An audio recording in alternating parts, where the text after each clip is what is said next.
2 hours, we're going to talk about what we call multi-site. And that multi-site we're going to talk about today is what we implemented in NXOS with VXLAN, BGP, EVPN.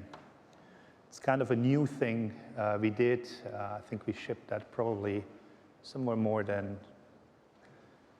almost 18 months ago, I would guess. And it is a combination of what our hardware and our software actually specifically can do, and we work towards that for many, many moons to get that going. With this, my name is Lucas Kradiger. I'm a principal engineer in the data center network business unit, and that's my mugshot. And when you see the other one, that's from Vegas the other year when they had Max in their jail, and that's where we took his one. He's, by the way, sitting over there. And we're going to split the session today a little bit. I will do the first part, the first 1 hour. You hear the Swiss accent in the English, and then the other half you hear the Italian accent, and we're getting a little bit more relaxed at that point in time there. For the session objective, as I said, it's multi-site and standalone. We try to talk about the architecture, why we actually did this. The functionality comes in, some data plane, some control plane interaction to give you kind of a cozy feeling on what that whole thing actually does. From an agenda, it looks very, very long, right? So a lot of sub-items we're doing, and in the US, we have very often the opportunity to do a 4-hour session, a mini tutorial, what we call, and then the agenda is slightly longer in addition.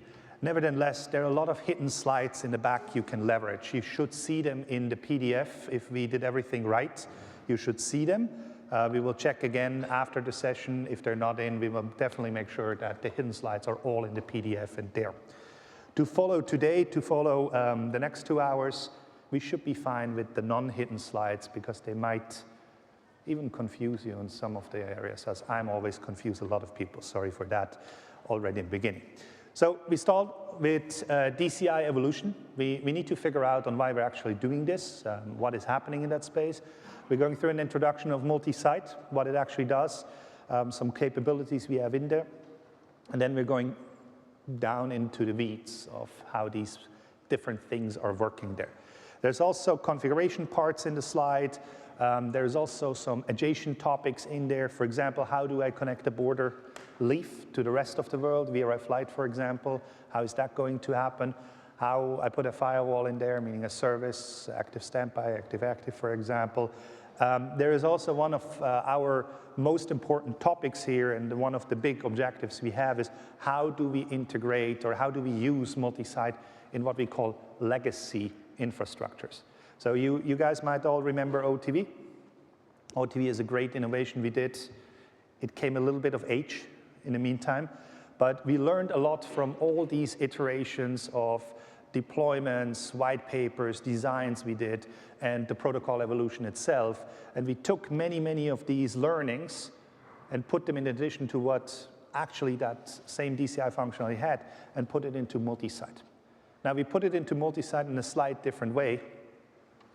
We didn't use ISI as in OTV. We use BGP, EVPN here. We didn't use the OTV encapsulation. We used the VXLAN encapsulation. But when you look at the header formats of the data plane encapsulation, it looks pretty much the same there. If you have questions during the session, I'll try to be a little bit interactive. I think we should be fine in time. Otherwise, please use the WebEx Teams room. Max is bored while I'm talking, always. So he will answer all the questions you might have. If I'm going too fast, if you have a point, please either raise your hand, and we can do it and try to do it in person, or Max is happy to do it within the WebEx Teams room. You should have it in the app on the very bottom. You can say, join the conversation, and then you can start interacting there. Data center evolution. I tend to show this little kind of thing because that's when I remember first that I was talking about DCI. I can't remember how old I was. Anyone did these old phones and this game on the phones and try to bite your own butt? No, that wasn't actually to prevent to bite your own butt, but it always happened, right? And that's why we think also when we go into VXLANs or into overlay space, that we should always look at what is our real objective to go to, right? The real objective is to prevent to bite us in the butt, which means in the sense of data center interconnect, you're interconnecting multiple data centers. That means your data centers are going down, right? It's not one, it's multiples at that time. That's the conversation you don't want to have with your boss, I guess. At least I never wanted to have that. And that's why we also give you a little bit of a background story on what happens in the overlay space. I showed that yesterday in another session I did. I used this multiple times to iterate a couple of points and also guide you through what actually happens. So this is what we call the overlays evolve and spread. So at the beginning, we built these 9 leaf and spine networks. You see here L and S for leaf and spine. And I put something like superspine on top just to interconnect them. So I built a very beautiful and nice hierarchy. And then I put an overlay on top. And the overlay doesn't see that hierarchy because the overlay goes from an edge device to an edge device. It's a leaf-to-leaf communication. So we built the hierarchy and flattened it out, right? Now, if I'm in the data center as all the intelligence is on the leaf, that is great.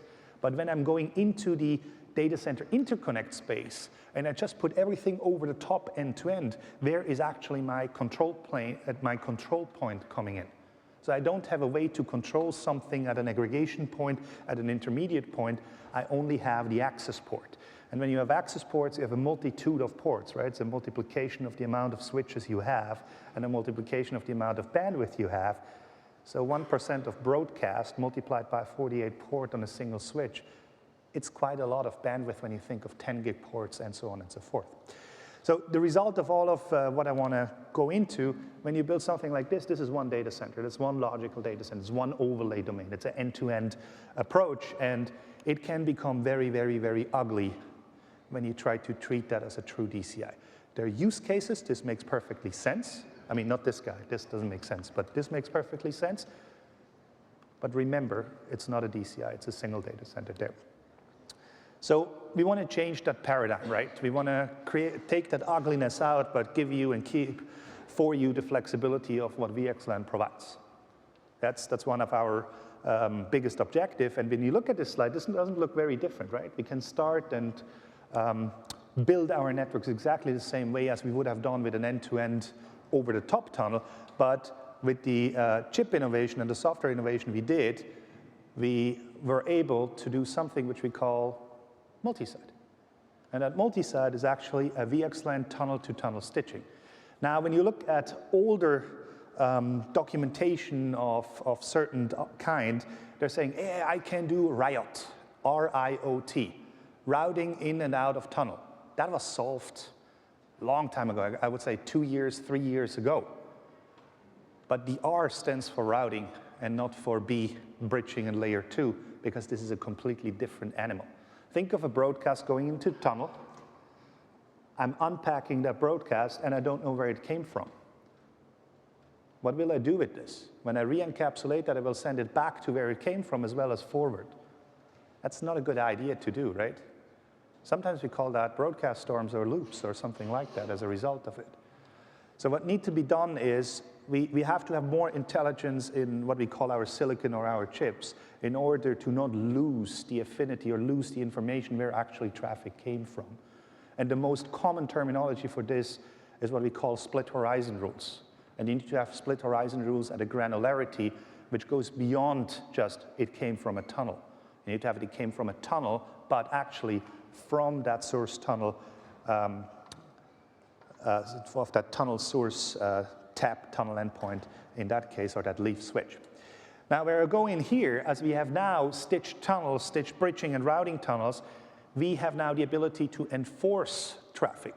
We have the ability to enforce traffic at the point where we stitch things together, because we decapsulate it, we look at it, and we encapsulate it again. And in that very, very little piece of that decap encap, we see the original frame or the original packet. And that's where we can apply policy. So we know, is it a broadcast? We know it's an unknown unicast. We know it's a multicast, right? We know is a specific QoS marking there, or so on. We can put an ACL there. Think of all of these ability you have now to enforce traffic staying in the data center and doesn't spread over the top to your remote data center. And that's where we're bringing back the multiple logical data center, right? Make sense? Everyone fine? Yes? I know it's early, and I'm talking a lot, so sorry about that. I think it was the purpose for these 2 hours to talk. Before we actually went into that whole space, in that whole VXLAN space, it was just another encapsulation rate. We just had something like a layer 2 frame, you slapped the header on top of it, and that was called VXLAN, and flood and learn was, good morning, flood and learn was the mode on how we learned about my endpoints and so on. Then we went into a journey and we added a control plane on top of it. Today, the control plane VXLAN is predominantly, it's BGP EVPN.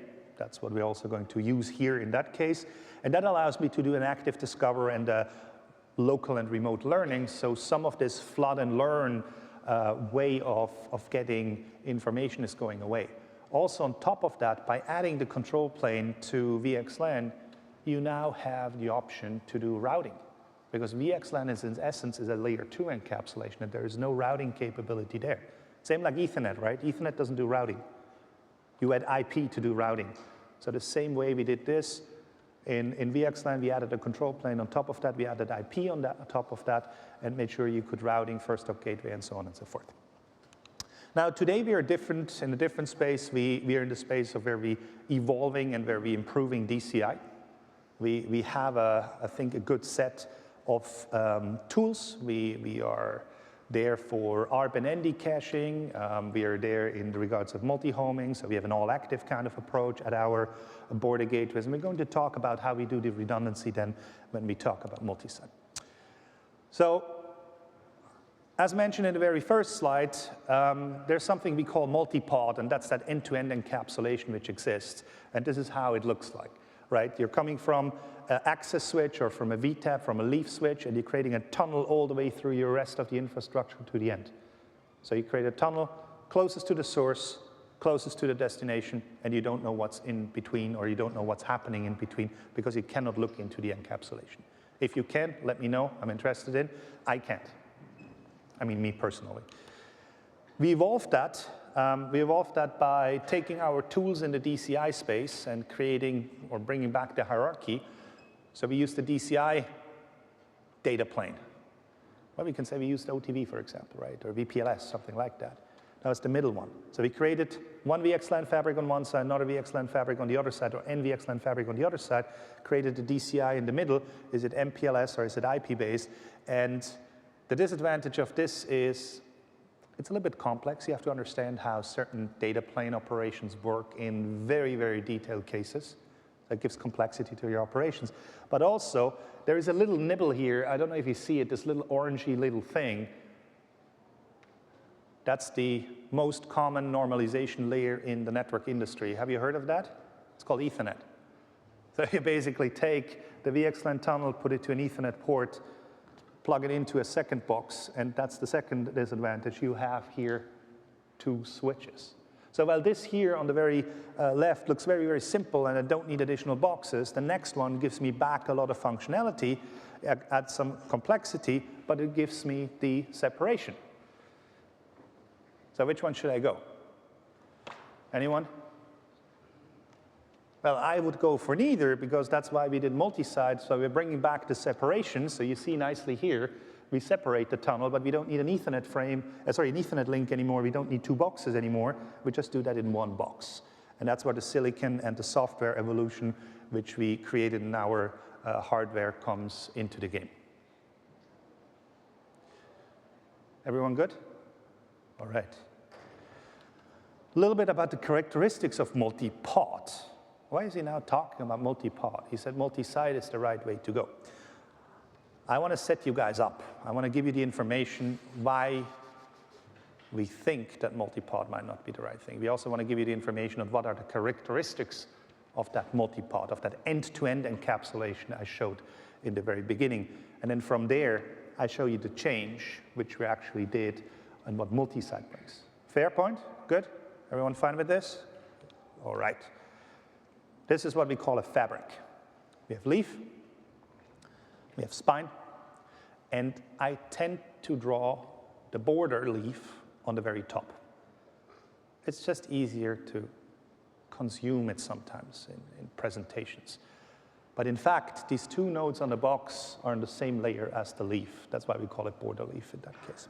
You see on the top, I have an external network. So at that point, I would do VRF light or a .1Q tunnel, sorry, a .1Q trunk to the rest of the world, right? So that's the boundary of my VXLAN network, of my fabric, of my pod 1 in that case.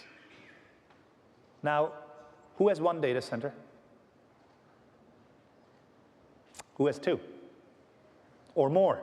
Here we go, right? So not enough. You agree? Okay, I put n there because I don't know how many you have, and that concept applies to n. N is any number you can think of. Now these are now two. So that external connectivity, which we previously have, is not only external connectivity for, let's say, L3, but it also starts becoming my extension for the underlay. The underlay is the transport network which makes my VTEP to VTEP communication work, right? So as a result of this, I have to take all my underlay information, putting it from site 1 to all, pod 1 to all the other pods. Otherwise, I cannot build a tunnel together, right? Again, this is this multi-pod concept. And multi-pod is a very sad thing, at least for that gentleman up here. He says, single overlay domain end-to-end encapsulation, it's one of the characteristics. If you're fine with this, go with it and you will be smiling. Single overlay control plane domain. If you do multiple autonomous systems, that's great, but it's still one control plane domain because the information are uniform in that case. Underlay domain end-to-end, every VTEP has to know about every VTEP, and as a result of that, you're creating one BUM replication domain. So everyone needs to be part of that multicast tree or of that ingress replication path you're having in there. That's just a requirement you have to have, otherwise the VXLAN tunnel will not work, right? Last but not least, you have no chance to change what we call the VNI administrative domain. So the VNI has to be uniform from the ingress leaf to the egress leaf, because that's the identifier we use in VXLAN to tell them that you are belonging to the same tunnel or the same VLAN if you want to, if you're not using a VXLAN terminology in that case, the same segment.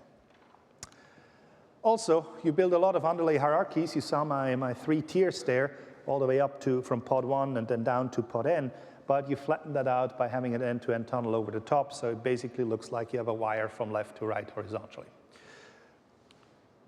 End-to-end encapsulation, what does it mean? I here have an example. So we have VTEP 1, 10.1.1.1, and I have VTEP 7 in pod n, which is 10.2.2.7. So 10.1.1.1 needs to know about 10.2.2.7. Otherwise, they don't form that so-called overlay, right? And if you send a unicast, it goes into the tunnel, it goes all over the top, and it reaches the destination, wherever that destination is, here on my VTEP 7 in pod n on pod 2. Can you see the end-to-end encapsulation? Can the border leaf do anything in that case? Unfortunately not, right? We're a little bit ignored. The other thing, what also has to be considered is what we call scale. You probably all know what scale means. And in the world of overlays, you have something called tunnel adjacencies. How many neighbors I actually can store. So I made an example, I added a tunnel, a VTEP 4, so now I have 3 VTEPs, right? And I could have all of these VTEPs talking full mesh all together. So that means my adjacency table is increasing because I have to store every neighbor I potentially go and talk to, which is an explosion of tunnels in case, right? Anyone tried to do GRE tunnels? You ever tried to do an explosion of GRE tunnels in a full mesh by hand, point to point? It's going crazy, right? So you have to think on the switch side, oh, I need to talk to you. And I have to talk to all of you individually. That's a lot of work for me. Let's see what we have here. Now, the other thing is the underlay extension, right? I said everyone needs to talk to everyone. That means everyone needs to know of everyone. And I show you here the routing table of my, what we call underlay, right? My transport network. And I show it here from pod 1. And you see I have all the leaves of pod 1. I have my border leaves of pod 1. I have my border leaves of pod 2. And I have all my leaves of pod 2. Now, if you have 200 of them, it looks very messy, right? It just gets a very big control plane, very big load and routing entries. Is it a problem? No, it's not really a problem for the underlay, but you have to stretch that. You have to be aware that you have to stretch that. Otherwise, you cannot build this kind of tunnel encapsulation end-to-end. The other thing is what I said, it's BUM replication, right? Broadcast on a unicast, multicast. I call it BUM, we call it multi-destination traffic. Broadcast, very often they just shortcut it. So that traffic has to go from a host, which wants to send an ARP, to every other port, which is in that same layer 2 segment, right? You agree? Broadcast has to still travel layer 2 in general. So I have to build a BUM replication tree. You see here my BUM replication tree across these 2 pods. So everyone needs to know this information. And when I have one host sending in a broadcast, every one local and what we would call or anticipate remote would reach this broadcast. How would you control that broadcast? On the ingress port. And again, you have more than one server, so you have a multiplication of these ingress ports and multiplication of storm control, so it might be not sufficient. Single overlay domain, scaling the VXLAN EVPN network is one of the concerns there, end-to-end encapsulation. Updates on control plane propagation. When you think of the EVPN control plane, you must extend your network all the way across, so you have that burden of not only extending an overlay tunnel, but have the underlay reachability there, and then the replication domain, either an ingress replication where you have a copy of n, meaning an n times the remote switches, not pods, the amount of switches, or in multicast, you have to build a multicast tree over your extension in the middle, your underlay extension, and you might have a transport which doesn't even support multicast at that case. And now we can talk about what multi-site does. You guys are fine with multipod? Board? Done? I'm not here for multipod, so let's go here. I give you some of the components and the use cases. So this is how we draw normally multi-site and how we highlight where the function of multi-site is actually sitting. It's sitting on a node. It's sitting on a node which we call the border gateway, or in short, BGW. It's the guy up there. And you see next to that little border gateway there, there's this 2-arrowy kind of greenish, bluish thing, and that's my re-encapsulation function, which we try to show with this. And if you want to read about it, there is even somebody wrote a draft about that. So in multi-site, we have different topologies. And when I talk about topology, we're talking about overlay topologies. And the overlay topologies don't see that well like the physical topology, like my switch goes from there to there to there. This is what we call our site internal. That's the inside view of multi-site from a border gateway perspective. Call that the site internal. You can call it the fabric site. I think the commands are mostly used with fabric, but it's my internal fabric. It's where my hosts are sitting local to the border gateway. And then there is another piece which we call the site external piece, or DCI if you want, so which is external to the border gateway. Now, as we defined these 2 topologies or domains, we now know there is something happening from my side internal to my side external whenever I go through that border gateway. So we gave him now the ability to understand this overlay topology is not just flat end-to-end. So that's one piece we're doing. Then the border gateways itself, they do a couple of functions there, and we're going through these couple of functions, but this is where the magic happens. And the leaf switches, I don't really care on the functionality overall on the leaf switches. On the underlay, I don't really care on the functionality of the underlay itself. The border gateways are the key points. These are the key functional component, or is the key functional component of what multi-site does there. Now, by splitting these things, we are claiming, and I'm trying to guide you through these claims, multiple overlay domains, right? We have a site internal domain, we have a site external domain, and we use the site external domain to stitch multiple of these site internals together. We have multiple control plane domains, right? So we're not only separating the ASs, we're also separating the control plane domain as identifying where something belongs to a site in that case. So next hops, reachability, and so on is all part of this. We have multiple underlay domains. A site internal network will never know about any other site internal network. It will only know about the site external network. So I don't have to exchange all of this information end to end.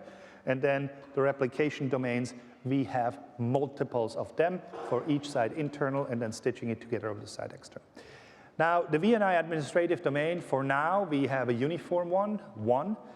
So you still have to use the same VNI end to end. We are like the same VLAN you had in Ethernet in the past. We're going to change that. You will see that change coming up, so you can stitch certain VNIs together subsequently. The whole story is I have underlay isolation. Every site is completely autonomously, so they don't share anything from an underlay infrastructure perspective. And I build hierarchies to build the same way of my isolations are for the overlay and stitch these together at the border gateway, at that key functional component to make that work. Some of our use cases we thought about. There is the term of this huge big fabric, sometimes call it big A fabric. But you can build that big A fabric in two ways. You can just add a lot of switches and create a large failure domain, and I'm always talking operationally. Or you can create multiple smaller ones and interconnect them with what we call multi-site, what we're here for today, and allowing control points. Allows me to scale higher from an amount of VTAPs in a large fabric construct or a multi-site construct I can do. So I can go beyond what the traditional scale numbers are of a single domain. The other thing is DCI, very classic data center interconnect functions. While the previous one was an intra-data center function, I just interconnect different geographic dispersed networks. Classic DCI story, right? And then last but not least, as said, the integration of legacy network into modern network, the migration, and the coexistence of these kind of approaches.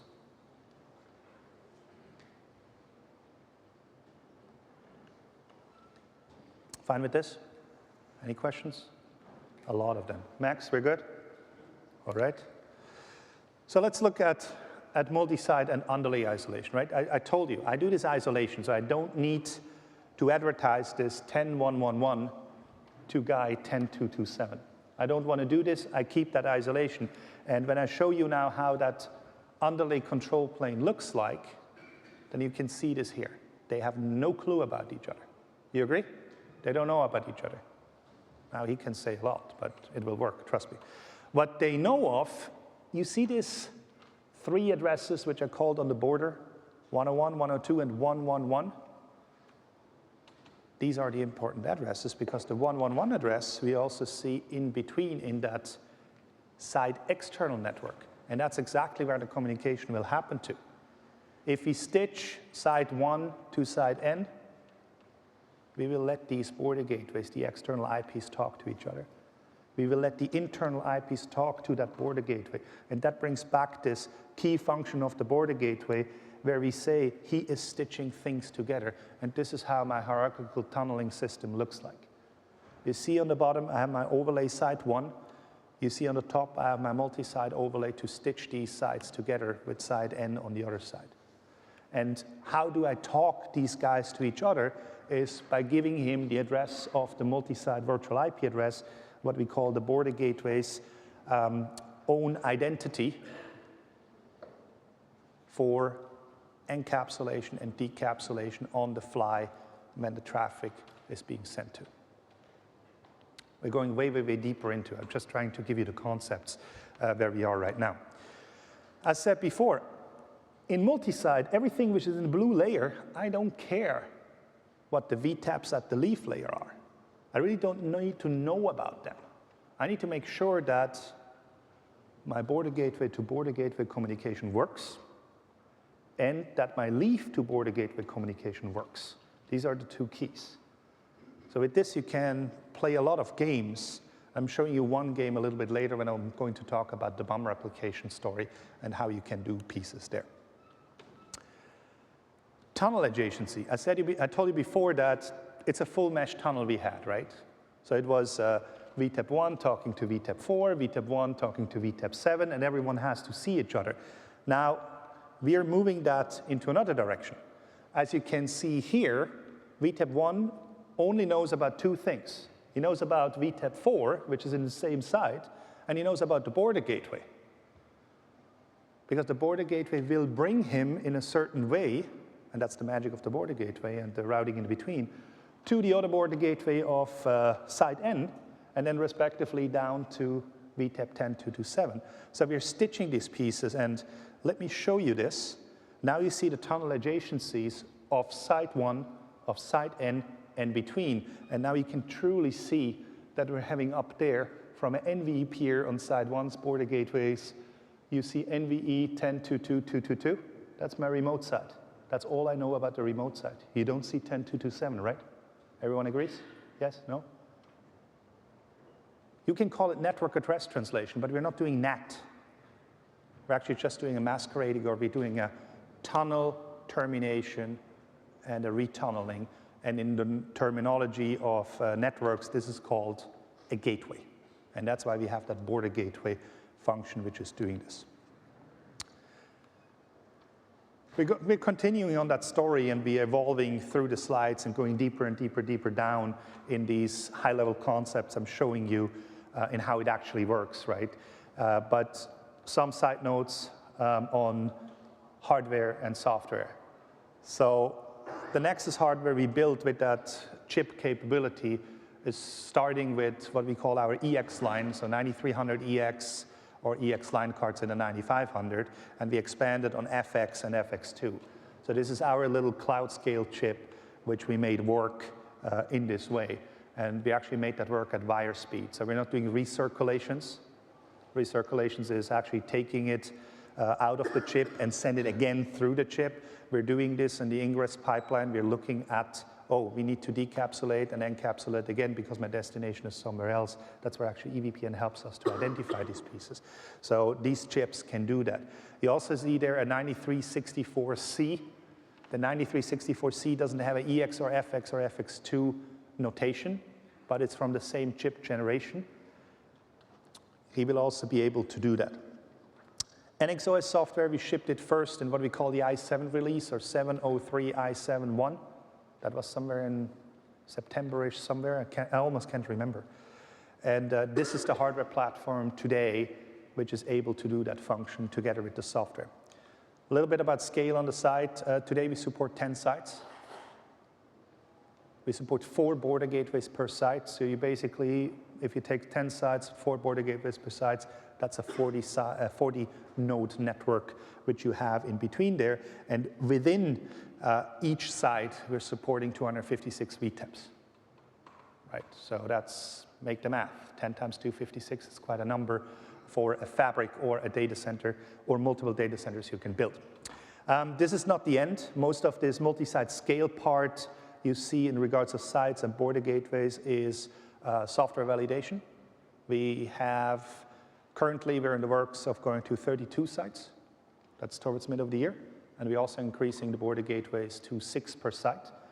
So 6 times 32, anyone good at math? I think it's the amount of seats we have here in the room. That's about the amount of boxes you can put in that multi-site site external network, and then you have 256 per site. So 256 times 32. It can get quite big, and it will not exhaust tunnel resources in a single switch, so you're not at the edge of where a box can go. Other numbers, you see layer 2 VNIs, or the VLAN extension is at 2,000. The VRF extension is at 1,000. We have goals to crack that as well. So we're working on this there. And then you see the host table information, 90,000 MAC, 500,000 IPs. And we're also working on the IPv6 to kick that a little bit further beyond this. Now, the very important thing, and that's why the 9364C doesn't have an EX, FX, or FX2 notation, is we consider that box as primarily a spine box. And the spine in the traditional sense is not an encapsulator or a VTEP. That's why he has smaller tables, because he normally only cares on the underlay, right? But you can use it. The chip has the function of doing this encapsulation piece, and if it fits in your scale profile, then you're absolutely free to go there. We're happy to have that box in your network in there. Any questions? I know we're not doing a hardware session. We're not doing pure software session, we try to give you some designs, architecture, and multi-site. And let's go into that, right? Let's go specifically into multi-site and topologies we actively are testing. So the supported topologies start with what I call the border gateway to cloud. I didn't have any better idea on how to name it. Cloud is a fancy word, so we put that in. So what is this cloud up there? It's just a layer 3 network. It's your maybe MPLS network you already have. It's a transport network which ensures that border gateway to border gateway can communicate. How you build that? You are responsible for the resiliency in there. What are my requirements? IP reachability from border gateway to border gateway. I guess that's the essential function of an IP network. I hope that's there. And supporting the MTU size of the VXLAN overhead, which is 1500, is probably your Ethernet MTU you're using, adding 50 or 55 bytes, sorry, 54 bytes on top of it. So 5054, 5055 is a great starting point for that cloud network, that layer 3 network up there. If you want to do full mesh to this cloud, if you want to do U-shape or other kind of topologies, I leave that to you. As long as you provide me proper reachability, I'm fine. The little thing is, if you do ECMP, your convergence is like fast. If you're doing a lot of routing recalculation, it just takes time until your network recalculates. So these are considerations. And as we're saying here or showing here, full mesh is fine. You also see it doesn't matter if you have on one side 2 border gateways, on one side 4 border gateways. You can mix and match on the size or the amount of as you like. We're not giving you a specific limit there. The other thing also is, I'm going to talk in a second, border gateway can be on a spine. But when you look at the order I'm going through, it's actually the order of my personal preference and network sanity. And I'm insane, sorry. Network sanity and give you the best experience, the best designs down on what is supported there. This looks more like within the data center, right? I'll put a border gateway between the site and I put a super spine. So think of this is a high speed, 140 gig kind of backbone. If you think up there, that super spine layer is a 2, 4, whatever it is. But what you do is all the border gateways are uniformly connected to this super spine layer, gives you a high bisectional bandwidth horizontally in your data center. That would be probably a cool approach for doing that intra-data center scale-up, which I showed you with the multiple sites within, where you own all of that equipment, and we have quite a couple of customers using this today. Border gateway on spine, as said, we have the ability to do this. You can use an EX, FX, or FX2 box as a spine if you want to. It's okay. You can use the 9364C as a spine. You can use a modular chassis as a spine. You're fine. And we can host that border gateway function on that spine at the same time as it does the spine function, right? What you also have to consider is the overload of functions, right? And it's mostly of the fat fingering story. When you have like 10,000 lines of configuration versus 1,000 line of configuration, where will a problem earlier arise, or where will you make a mistake? Well, not you guys, but me. It's probably where you have more configurations. So that's where we're saying separating things. That's why the before 2 designs with the separate border gateway is what I prefer. And as Max always tend to say, it also pays my bills. Sorry about that. If I don't want to build that super spine layer or that layer 3 cloud in the middle, I also can do back-to-back. Very simple. And you see me here showing it's not even full meshed. So if I have a very, very limited amount of fibers between 2 sites, this is an easy way to go, right? You can also make that full mesh as a result of it. You can put the cross in between. The importance is, and that's why I did that a little bit in bold here, that link in here in between, it will help you to actually make sure that all border gateways can talk to all border gateways. That was one of the topologies in the initial times of OTV, was a lot of demanded, and we didn't have a handle until the later stage of OTV. Here we brought that in on the very first day. It's one of the most important deployment scenarios we see these days, to do a fast replacement, easy replacement of an existing DCI or start up with a proper DCI solution in VXLAN EVPN. Topologies make sense? Yes? Question? The border gateway in its essence is a leaf switch. That's correct? Yes. So the border gateway in its traditional functionality is what we call an edge device, right? An edge device hosts a VTAP on top of it, so that's its first function. And then we are adding, instead of host ports, we're adding that side external network, which is then that DCI network there. So you're correct, it's in its essence, it's a leaf switch, and it should be considered as a leaf switch. Where the exact positioning is, where you place it in topology, it doesn't need to be at the leaf layer, but yes, in its essence, it's exactly there. A spine leaf topology doesn't allow a leaf-to-leaf connectivity. That's a decision you can do. You can actually have leaf-to-leaf connectivity in a spine leaf. The question is if you want to have that. In this specific case, right, I have spine leaf here. I have spine leaf here. These are two separate spine leaf topologies. This is like my border leaf or my border leaf exit. In these cases, I need to have a communication to the rest of the world. So in that case, I have an external connectivity or a leaf-to-leaf connectivity at a certain case. I don't have to put a spine in between. Okay. Encryption, very good point. So encryption, there are two things we're doing. One thing we're doing today, so if these switches, and most of our switches which I showed before have the capability of encrypt, the MACsec capability, so you can actually encrypt at Ethernet layer in this back-to-back very easily. Another thing we do on our FX2 platforms is upcoming, which we call CloudSec. CloudSec is the encryption within the tunnel.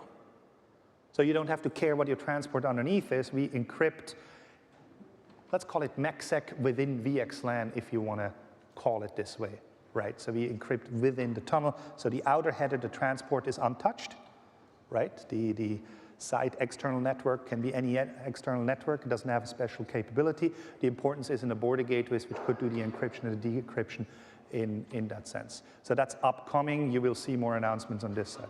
One more questions back there?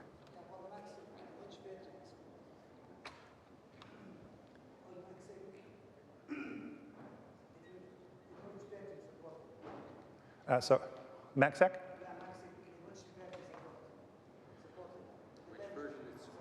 MACsec, where's Max, you have the version of MACsec? I think we're about in the same version in the i7.1 and beyond where MACsec is in there. We can look that up. Send us a note in the WebEx Teams room and we will answer it, okay? I don't have it in my mind, too many features. Wow, but good question.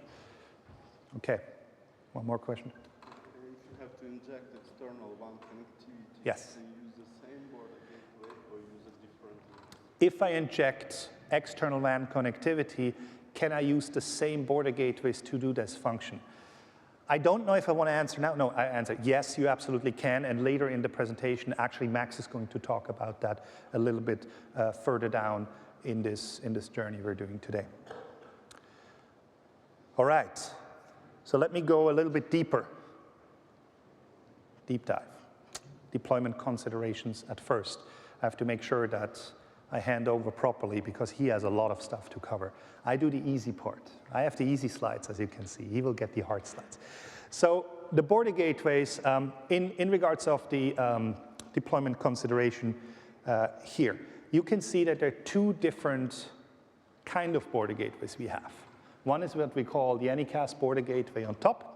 The other one is what we call the VPC border gateway, and both of them have a slightly different use case mapping.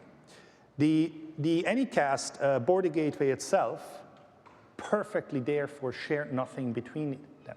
They don't have a link in between them, right? They're completely individual Anycast nodes. They're staying there. I'm going to show you that in a second. The other one is the VPC border gateway, which is mainly there to create a single complex. And that's mostly needed when you want to connect a host, or if you want to connect a service on it, if you want to create a port channel or need a first hop gateway for that. So these are kind of the two different areas there. So in the overall essence, they interconnect to the site external network, they interconnect the site external to the site internal network, they do east-west as well as north-south communication between the multi-site construct there. and as previously said, as leaf, as spine, both is fine. Border gateway, the Anycast border gateway we shipped first. That was our main focus, to have that wide shared nothing kind of approach. And it actually proved that it's, from the very, very early stage, actually from the first release, this shared nothing approach proved to be very, very reliable, and also gives us very significant convergence and scale in that area. So as said, we do up to 4, and we started in i7.1 release with the Anycast gateway at the leaf, and then subsequently we added it to the spine, and it was pretty much just software qualification, but we want to make sure that everything is addressed when you do that combination of rendezvous points, route reflector, border gateway, border external connectivity, and so on and so forth. So that took us just 1 release more to ensure that. The border gateway is kind of schizophrenic itself, each for itself, and everyone has its own identity. The own identity is there, so we can talk to him, and he's a router in a network, and also for everything which is locally connected to the border gateway, it's going to be advertised by that personal, by that individual identity, and that's what we call the PIP, or the primary IP address. What all of them share together is what we call the multi-site VIP, and this is our Anycast address. All of them have that same address.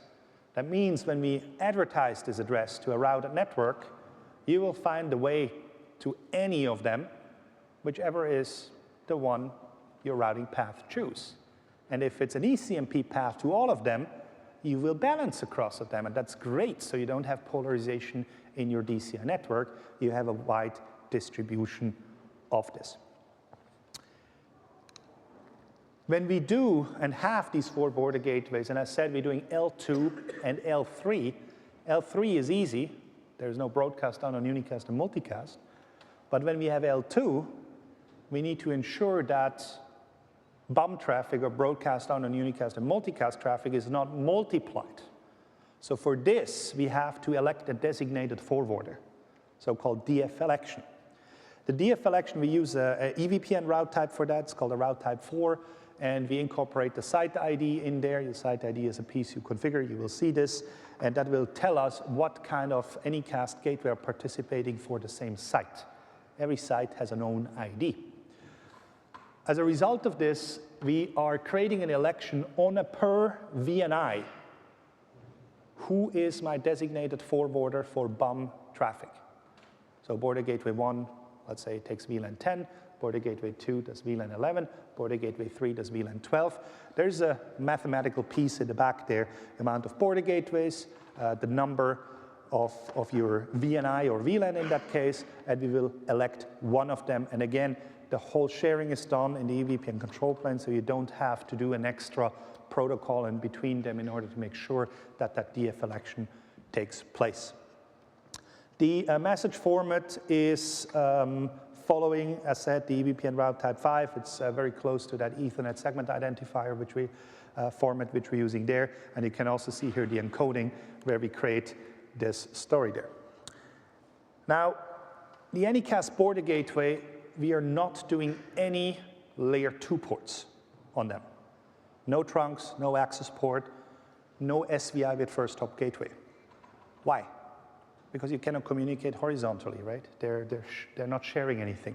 So they're individual, but what you can do, and that's to your question, I connect everything with a routed attachment, with a point-to-point link, IP address on one side, IP address on the other side, a sub-interface or such.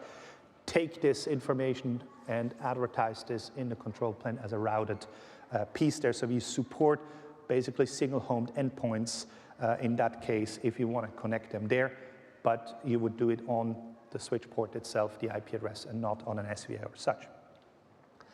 If you want to come, or if you want to go into the direction of this use case, that's where actually the VPC border gateway comes into play. If I need to attach a host, if you need to attach something to my border gateways, right? Border leaf, firewall, and the same type border gateway functions, you actually can do this. And this is kind of our easy metrics to compare Anycast border gateway versus the VPC border gateway, right? So one does 4, subsequent 6, the other one is at 2. So your redundancy criteria is one of the pieces which come in there.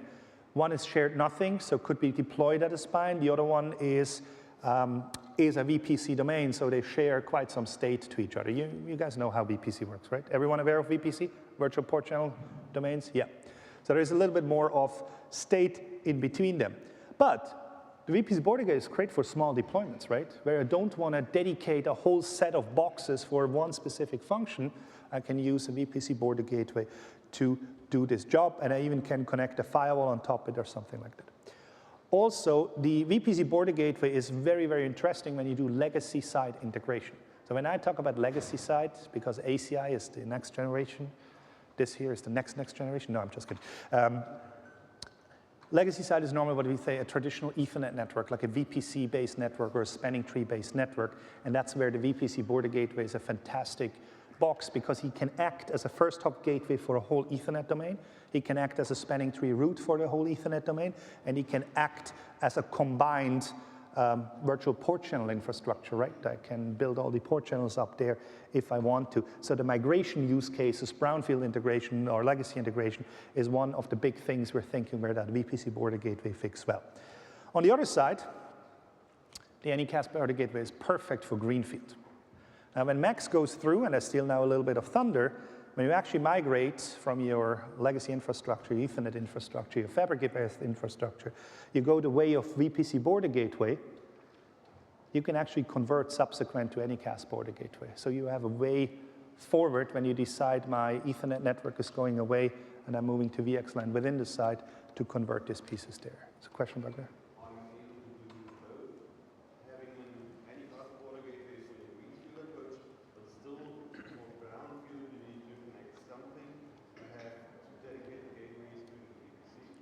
You can mix and match the border gateway mode on a per site.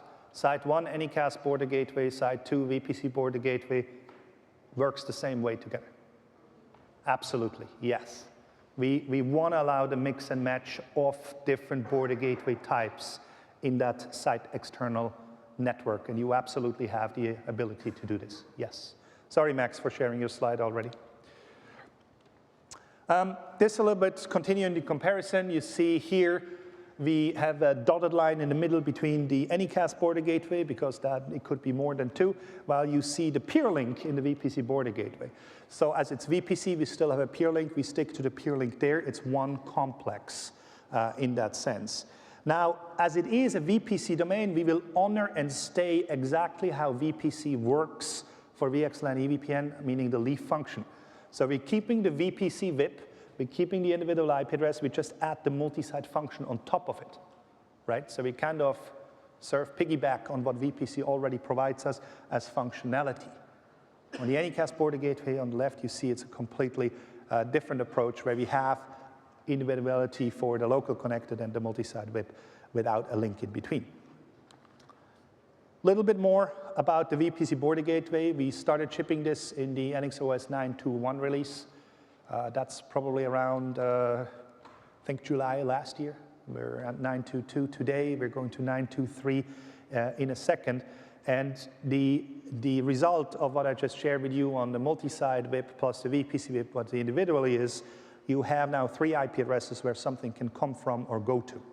So we use the multi-site for site-to-site communication. That's its primary objective, right? That's why we have that site external network there and these IP addresses there. And then the VPC virtual IP is for everything which is connected to that VPC complex, right? Port channel, for example, an orphan port will always be originated from that VPC VIP, dominantly into the site, but also between the sites there.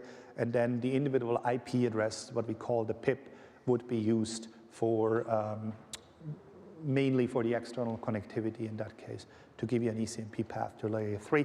That would be specifically when we do advertise PIP, otherwise these individual IP would not be used. I said, as I have now this, I can connect the host the same way as I would connect it to the leaf. I can just access it to, right? Port channel around, first hop gateway on top of this node, and I can communicate into the site as well as between the sites with this attachment. And of course, the orphan ports are supported as well, which means that the peer link here becomes kind of a significant there. And also when we look at failure scenarios, as these two nodes having an additional link set than just the side external and side internal, we have that peer link there. As it has that additional link set, that additional link set is also used as a routing for zigzag failure cases. Let's say if you have all the connections on border gateway right failed to the fabric and all on the left failed to the external, so you can zigzag over the peer link and keep your network up and running. When we are using DFL action with route type 4 in the Anycast, here we're using the VPC's mode of doing a DFL action. So we have one there which is being used for multicast underlay, which is an encapper decapper election, and the other piece is when we're using ingress replication, we're just using the VIP, because when it goes to the VIP, it goes only to one of the two and never to both of two. That results in a natural DFL action here.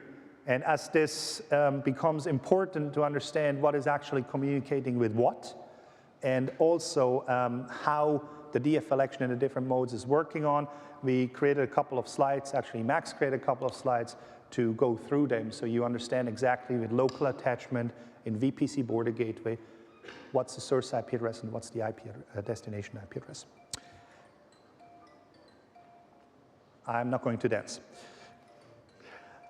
Side 1, side 2, in both we have VPC border gateway. That's the setup we have here. Now on side 1 and side 2, we have a host attached to the VPC border gateway. Now, by my rule, which I gave you so far, that would be a multi-side VIP to multi-side VIP communication, right? It's not entirely true, because they're local attached, so we don't re-encapsulate, we originate the encapsulation. That means the traffic is being originated from the VPC VIP because it's originated from the VPC complex. So when you look at the IP addresses, the source and the destination IP for that flow you see here, it's coming from the VPC VIP 1 and going to the VPC VIP 2. All right? Okay, it's not anymore just multi-side VIP to multi-side VIP. That's why I'm saying the Anycast is very easy and straightforward, and on the VPC, we have to consider a couple of other things because of this local attachment which we want to give you guys, right? Now, if we want to go from a VPC host to external connectivity, Max, we don't have L3 out in standalone. It's an ACI term. You can see that he's using these slides for ACI multi-site as well. You do? Not yet. Not yet. All right. So in this case, we are, again, going from the VPC VIP, local attached host, to the VPC VIP, which is a routing adjacency. Why? In VPC, external connectivity is per default originated by the virtual IP of VPC. I can change that when I do advertise PIP and advertise it from the individual ones. But in this case, it's again VPC VIP to VPC VIP. Now, where's the multi-site VIP coming into the game? It's for everything which is in the site and want to talk to something which is in the site. That's kind of the setup we did for the Anycast border gateway, right? When you remember, from a site going to the remote site, re-encapsulation, so we're using the multi-site VIP there.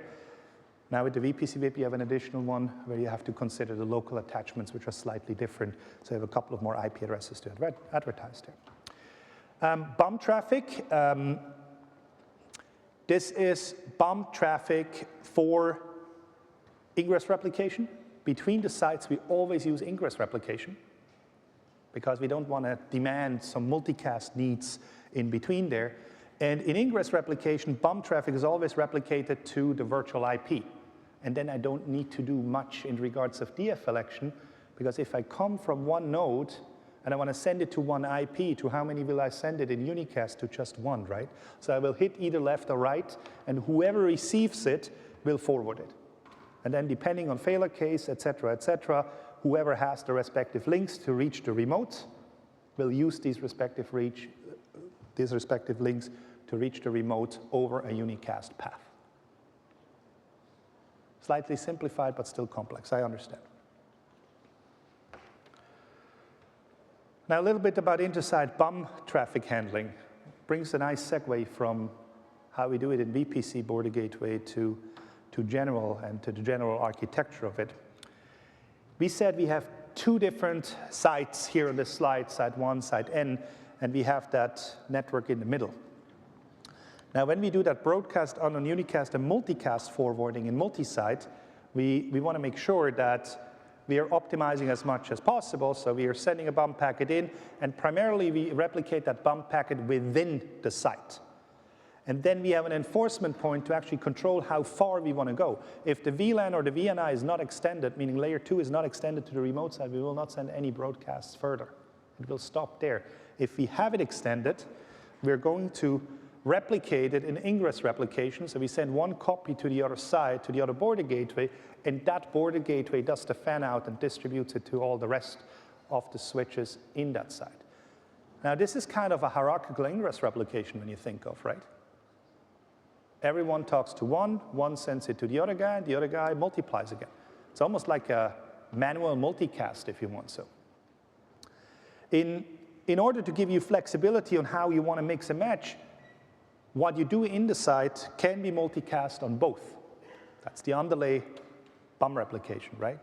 But what happens in between the sites is always ingress replication. We don't enable PIM or multicast in that site external network. If I don't like multicast, I can still do ingress replication on both sides, and then I'm sure that somebody will have the ask, can I also connect a multicast network and ingress replication network together? And the answer is yes, because these sites are completely independent of each other. The border gateways normalize what is being done in the sites and allows you to efficiently stitch sites together with different kind of underlay in BUM replication, in unicast routing, and so on. And not only this, we're also allowing you to actually have an enforcement point on the border gateway, so we brought storm control away from the access ports.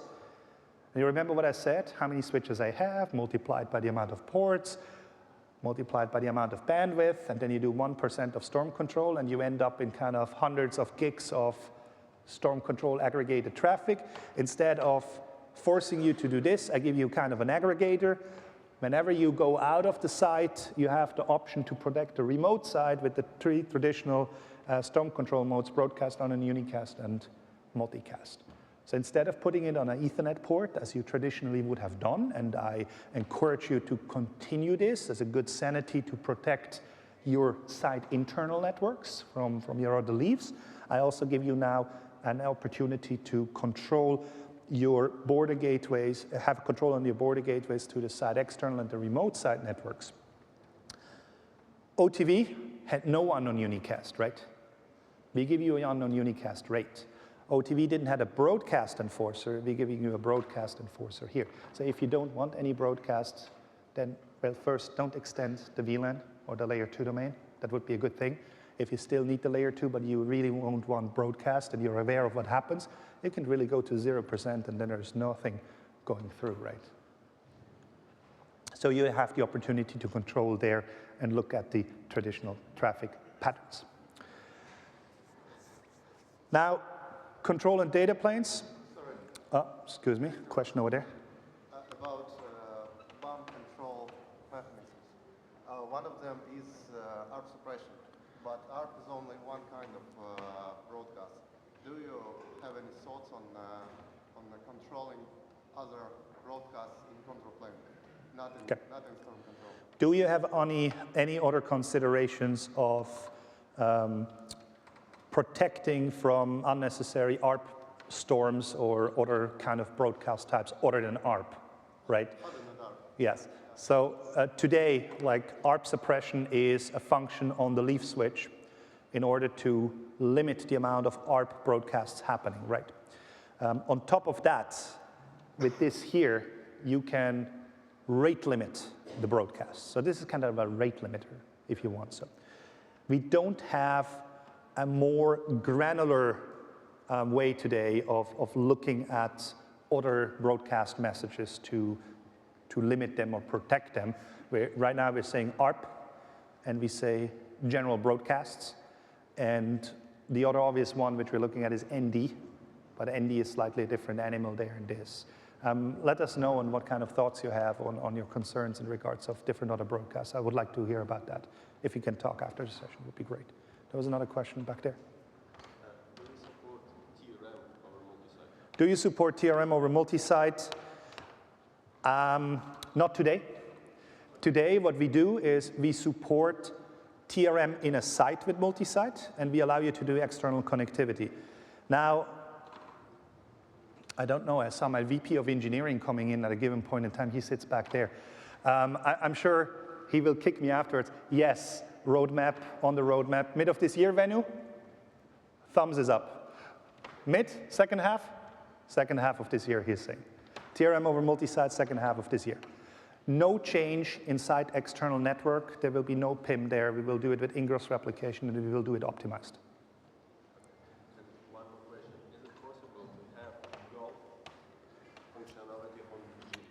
Do we have the ability to do golf functionality on BGW, on the border gateways itself?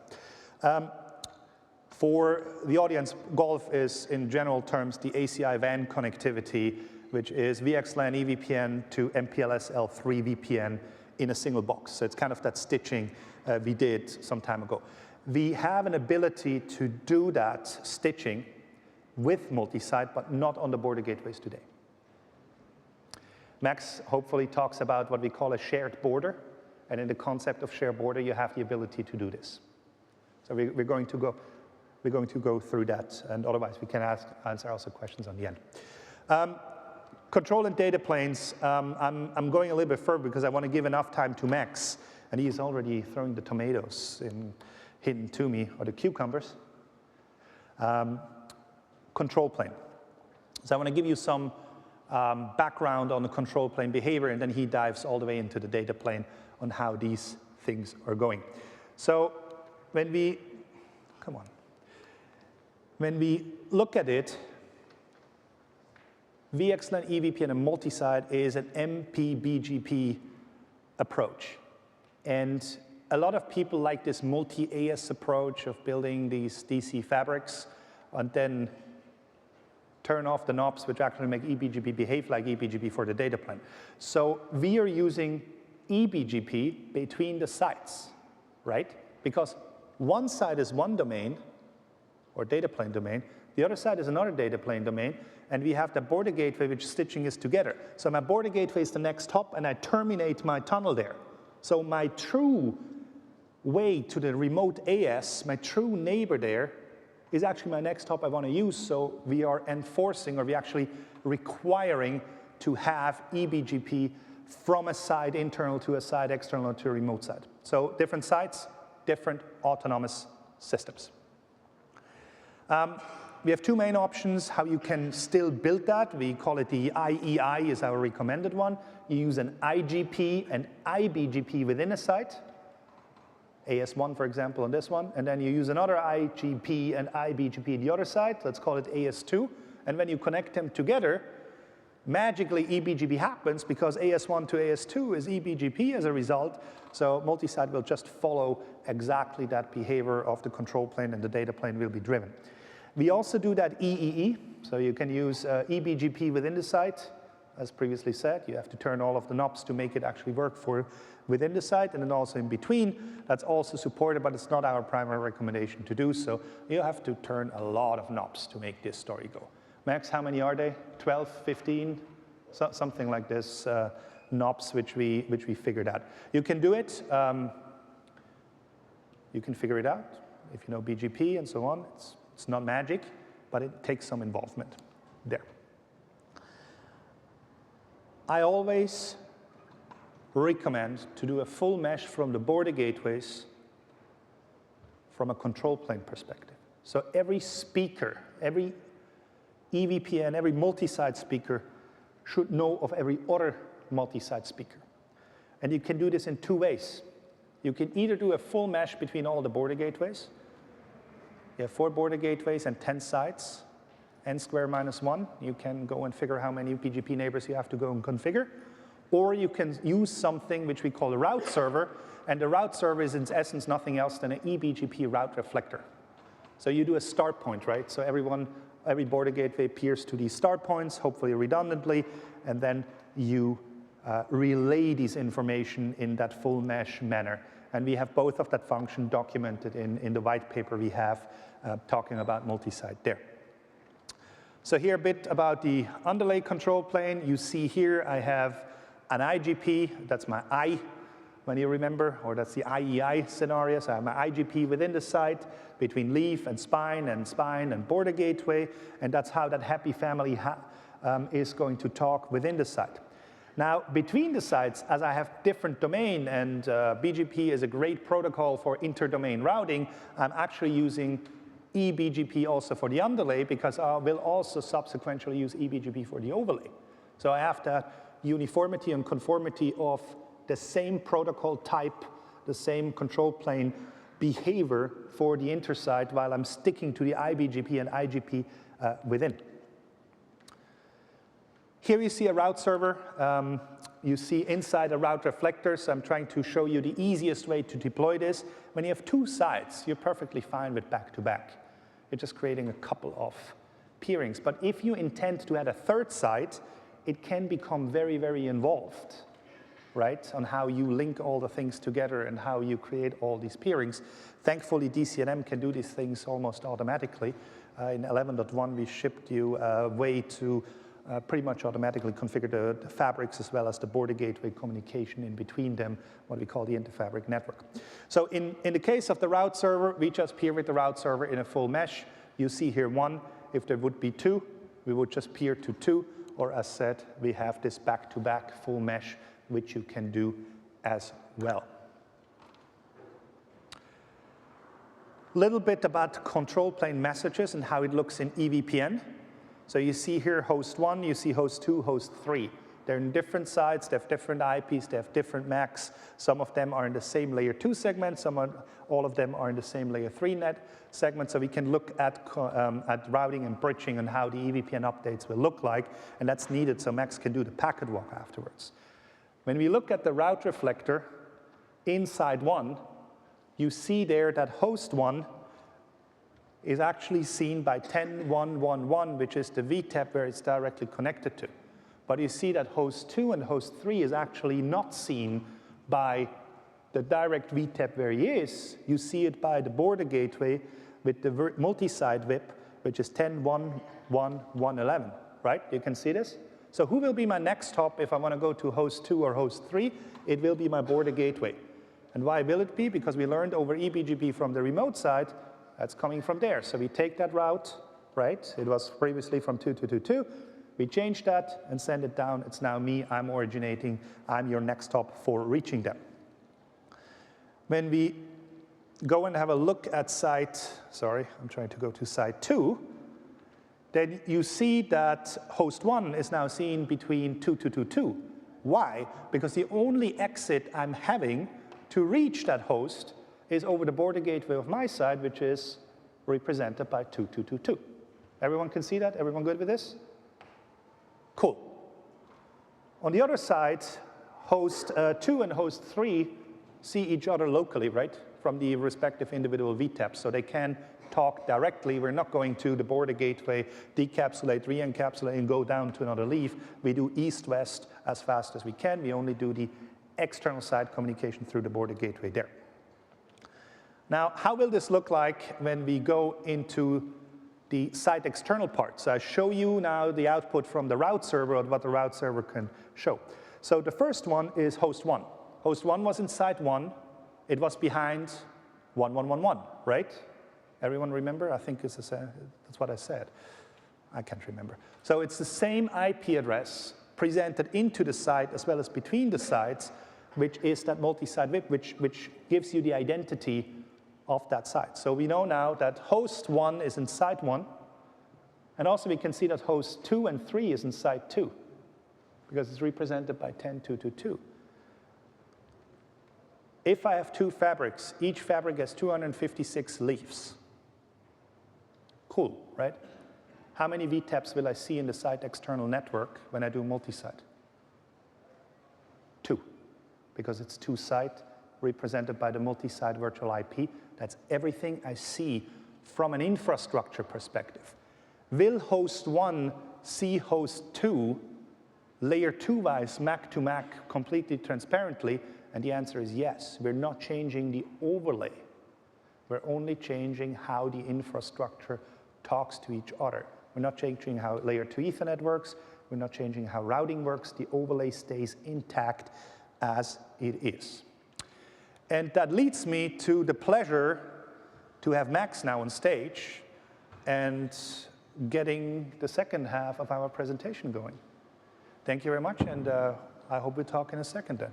Here we go, Max. Thank you. Morning, guys.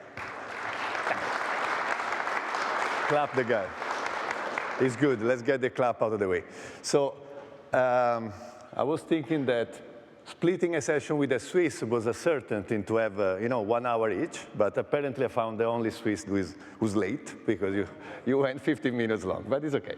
So some of you, based on the comment on the WebEx room, were at the session VCI multi-site yesterday, so they saw me already.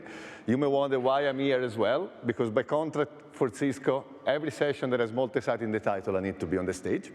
So, which essentially means if you like, but that guy there, the late Swiss, is the mind behind EVPN multi-site, right? Not me. So if you like what I'm going to show you here, it's because I presented it. If you don't like it, it's because he designed it, OK?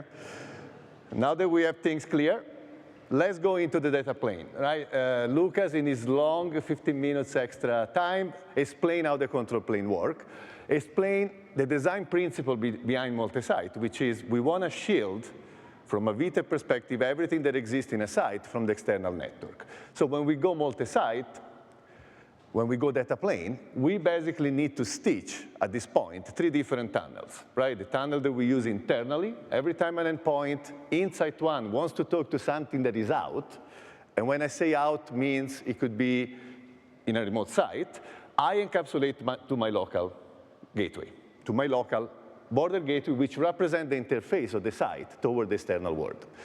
The border gateway will then know the layer 2, the layer 3 information that receives from the other border gateway, where the destination is, will encapsulate to the other border gateway. There was a question that was asked in the WebEx room, which is, can I use a 9200 as a border gateway? And the answer is no, because these stitching of tunnels, right, for layer 2 and layer 3 communication may seem trivial to you, but there is not really ASIC in the market that can do the stitching of tunnels for layer 2. Only the cloud ASIC, which comes with the 9300 series, right? EXFX, FX2, or 9500 with the XFX line card, right? Because essentially what the border gateway needs to do on the data plane is to receive traffic, which is destined to its own IP, decapsulate, look at the inner packet, apply policies like the storm control that Lucas talked about, and re-encapsulate to the remote border gateway. Doing that for layer 3 traffic, it's a little bit easier. Doing that for layer 2 traffic, so decapsulation, layer 2 lookup, re-encapsulation, it's more complex. And that's what the cloud ASIC gives you, OK? So that's the reason why you cannot deploy a 9200 as a border gateway. You cannot deploy an XS7000 as a border gateway. It's a cloud ASIC specific function. And the other important point is what we want to achieve from a data plane perspective is that, as Lucas pointed out, all the communication happening across the intersite network is seen as communication between 2 IP addresses. The IP address that identifies site 1, so the multi-site VIP1, and the IP address that identifies site 2, which is the multi-site VIP2. Which means it's much easier to troubleshoot things because I need just to track one flow in the external network, right? Now, I covered this also yesterday. One concern immediately that someone asked when I say that is, well, what if I have multiple equal cost paths in the intersite network? If it's a single flow, am I going to use always the same path and waste all the bandwidth that I built? And the answer is no, because what we do, we build entropy into the VXLAN packet, right? So we use the original header of the traffic originated by the endpoint. We create an hashing of the original layer 2, layer 3, layer 4 headers, and we put that in the source UDP port of the VXLAN encapsulated packet, right? So if the devices in the intersite network can do load balancing based on layer 4 information, each unique flow between endpoints between site 1 and site 2 will result in a different source, UDP port, in the VXLAN packet, and that statistically means I'm going to use a different path. Okay? So we don't lose the capability of leveraging all the bandwidth that we built, but we simplify what we see from a sniffer perspective in the external network. Okay? Now, BAM, it's important, right? As Lucas said, you may not need to extend layer 2, but very often you need to extend layer 2. And what the good thing the EVPN does, actually, EVPN multi-site, is give you that control on the BAM, okay? How does the BAM work, though, from a data plane perspective? So let's imagine that I have an endpoint in site 1, which originates a BAM frame. That could be an ARP request. It could be a layer 2 multicast frame, because I deploy an application cluster across sites, and I need these nodes to talk layer 2. When I send the packet is received by the leaf where the endpoint is connected. It's a BAM packet, so inside the site I need to replicate it. I replicate it either using ingress replication or multicast-based replication.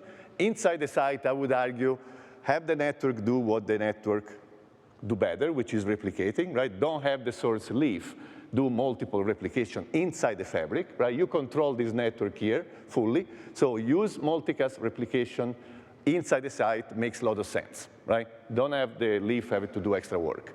But no matter what you use, ingress replication or multicast-based replication, all the packet will be received by all the border gateway.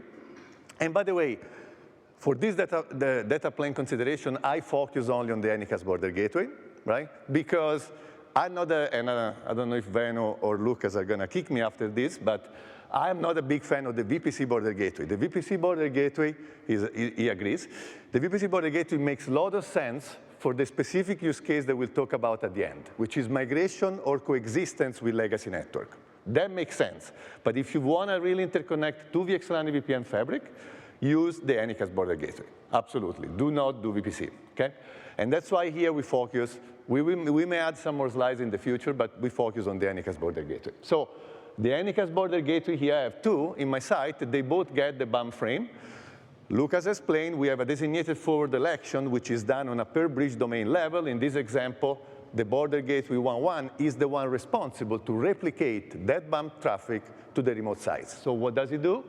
He sends, if this works, he forwards the packet to the remote site where that bridge domain has been extended, and only to the remote site where that bridge domain has been extended, right? So if I have 10 remote sites or 5 remote sites, and the bridge domain is extended only to site 2, I replicate only to site 2. I don't send it to site 3, 4, and 5. How does the border gateway know? Is because it's based on the configuration of the remote border gateway. The remote border gateway, through the EVPN control plane, advertise the information that they have locally defined the bridge domain, so the bridge domain has been extended to the remote site, okay? So the border gateway does the replication, forward the traffic in. We also want to be sure, whereas the other border gateway drops it. We also want to be sure that most likely these border gateways are connected with multiple interfaces inside the fabric. So we want to prevent that BAM traffic to be re-injected inside the site. So we have a automatic, split horizon functionality where both border gateway will never, what happened here? Okay. Both border gateway will never reinject the BAM frame that they receive from the internal spine into the site, okay? At the same time, in the external network, the packet is going to be replicated to all the remote sites, as I said, where the bridge domain is extended. The same designated forwarding rules is in action, right, on the receiving side from the external network to replicate the traffic into the site. So only the designated forwarder does the replication intra-site. Split horizon rule, not to send the traffic back toward the other sites, and then replication inside the site. And then eventually the endpoints get the packet, okay? So we took care of all the split horizon, the loop avoidance by design, or he took care, and so that the traffic, the BAM traffic can go across sites without creating any potential loop of the traffic itself, okay?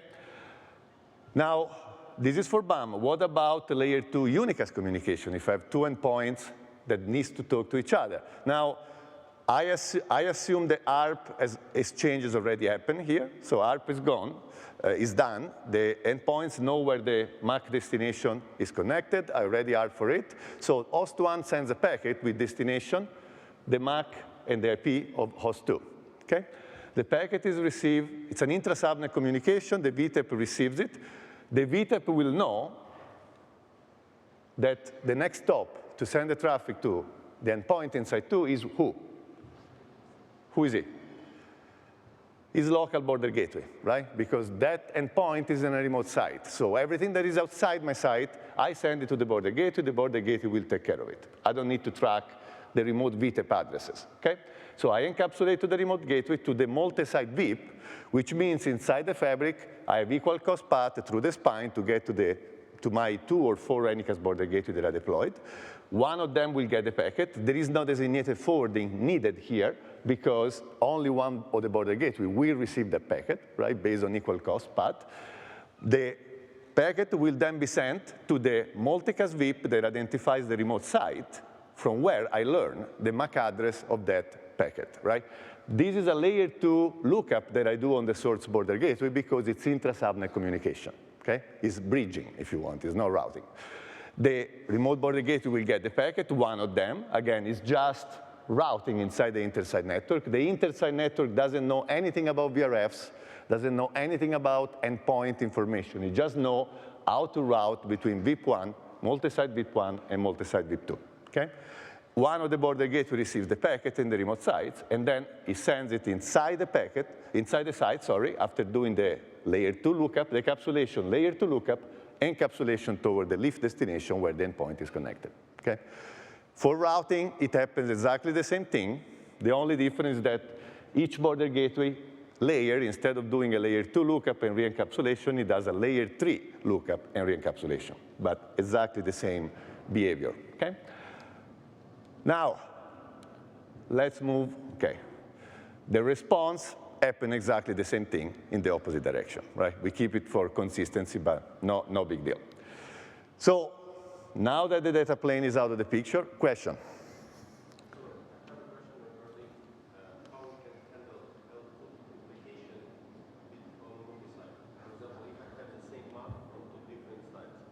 If I have the, so the question is, what if I have duplicate MACs across sites in the context of the same bridge domain?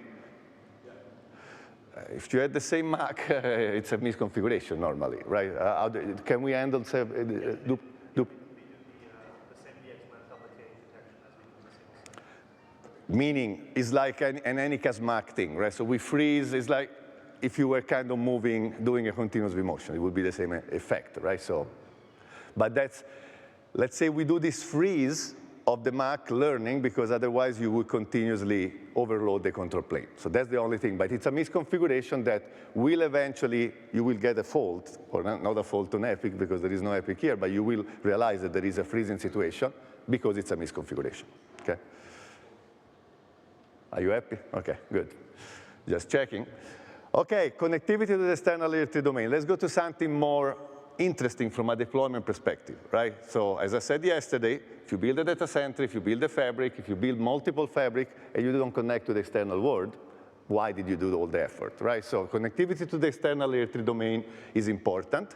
And when we connect to the external layer 3 domain, we have lots of similarity with the ACI multi-site solution. So as you can see, right, even if it's a Swiss and an Italian, we are trying to drive the concept across the both world, right, the ACI multi-site solution and the EVPN multi-site solution, so that you have consistency in terms of deployment model, in terms of functionalities, right? So you learn things once, and you understand how they work in both sides of the world.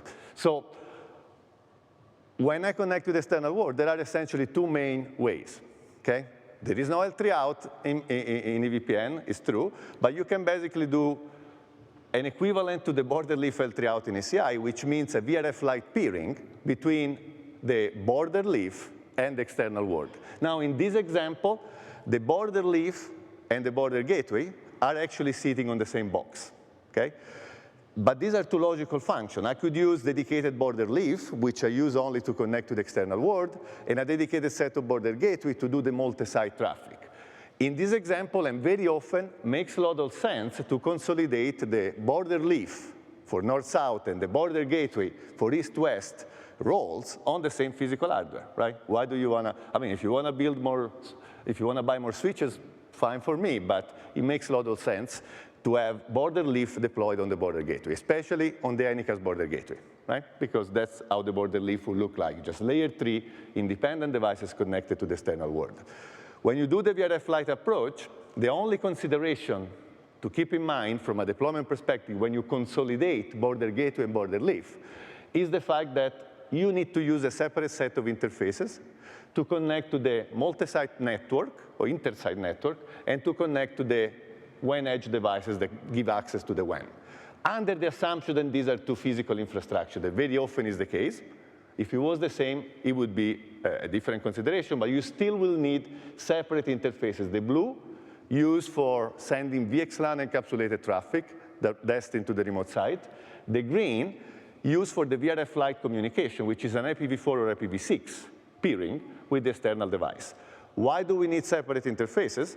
And the answer is because we do not support today, for VRF Lite means this green interface is basically, you create multiple sub-interfaces, one for each VRF that you want to connect out. What we don't support today is to send VXLAN encapsulated traffic on a sub-interface, right? Which means that if these two networks were together and I wanted to send multi-site traffic on the same green link toward the remote site, that would not work on the current implementation because I cannot send VXLAN encapsulated traffic on a sub-interface, okay? That's why you need two separate interfaces, which again, it's obvious in this case because I go to two different networks, but I will need these two separate set of interfaces even if I were going to a common external network. Does this make sense? And if you look at VXLAN EVPN, when you read the configuration guide, the first thing you learn is that for each leaf, the uplink toward the spine can be a physical interface, but it cannot be a sub-interface. This is exactly the same concept, okay?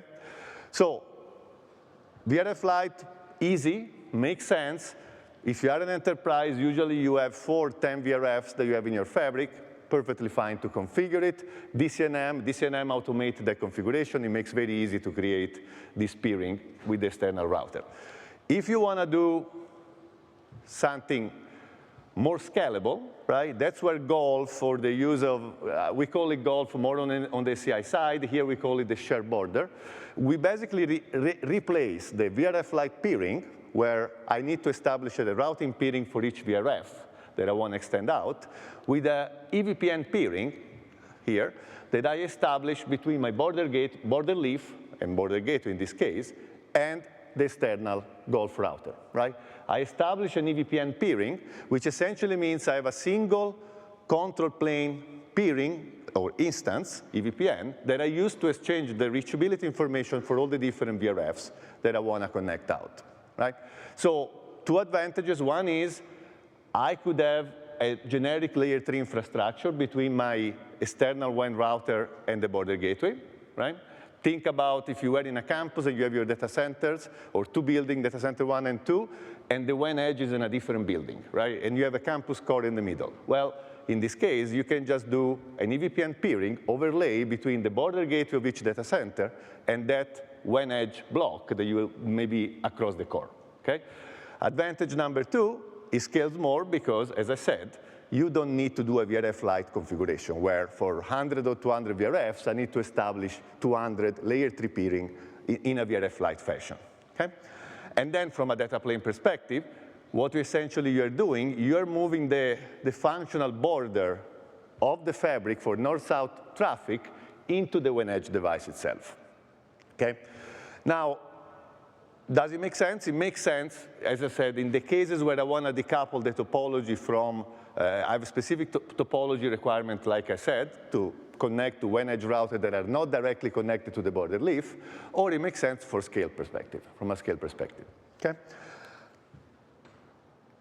Now, no matter what I do, VRF Lite or Golf, when we talk about multi-site, when we talk about multi-data center, is always come the question about, okay, what about ingress traffic, egress traffic, right? How do I try to optimize or to make symmetric the ingress and the egress communication, which very often, as we will see, is needed, especially if I deploy perimeter firewall between my data center and the external network. I want to avoid coming in site 1, but since I want to go to a stretch subnet, then I have to do through multi-site, going to site 2, and then coming back site 2 and creating an asymmetric traffic path across independent perimeter firewalls, right?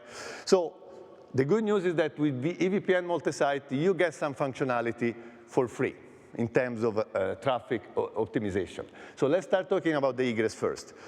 In the egress side, Lucas already covered, one requirement of EVPN multi-site is that you establish an EVPN peering between border gateway, and the border gateway needs to be part of different autonomous systems, okay? We don't support this EVPN peering between border gateway in the context of the same AS. What is the side effect of that? The side effect of that is that if I have an external network, in this example 172.16.1, which is not really public, but it's an example, right?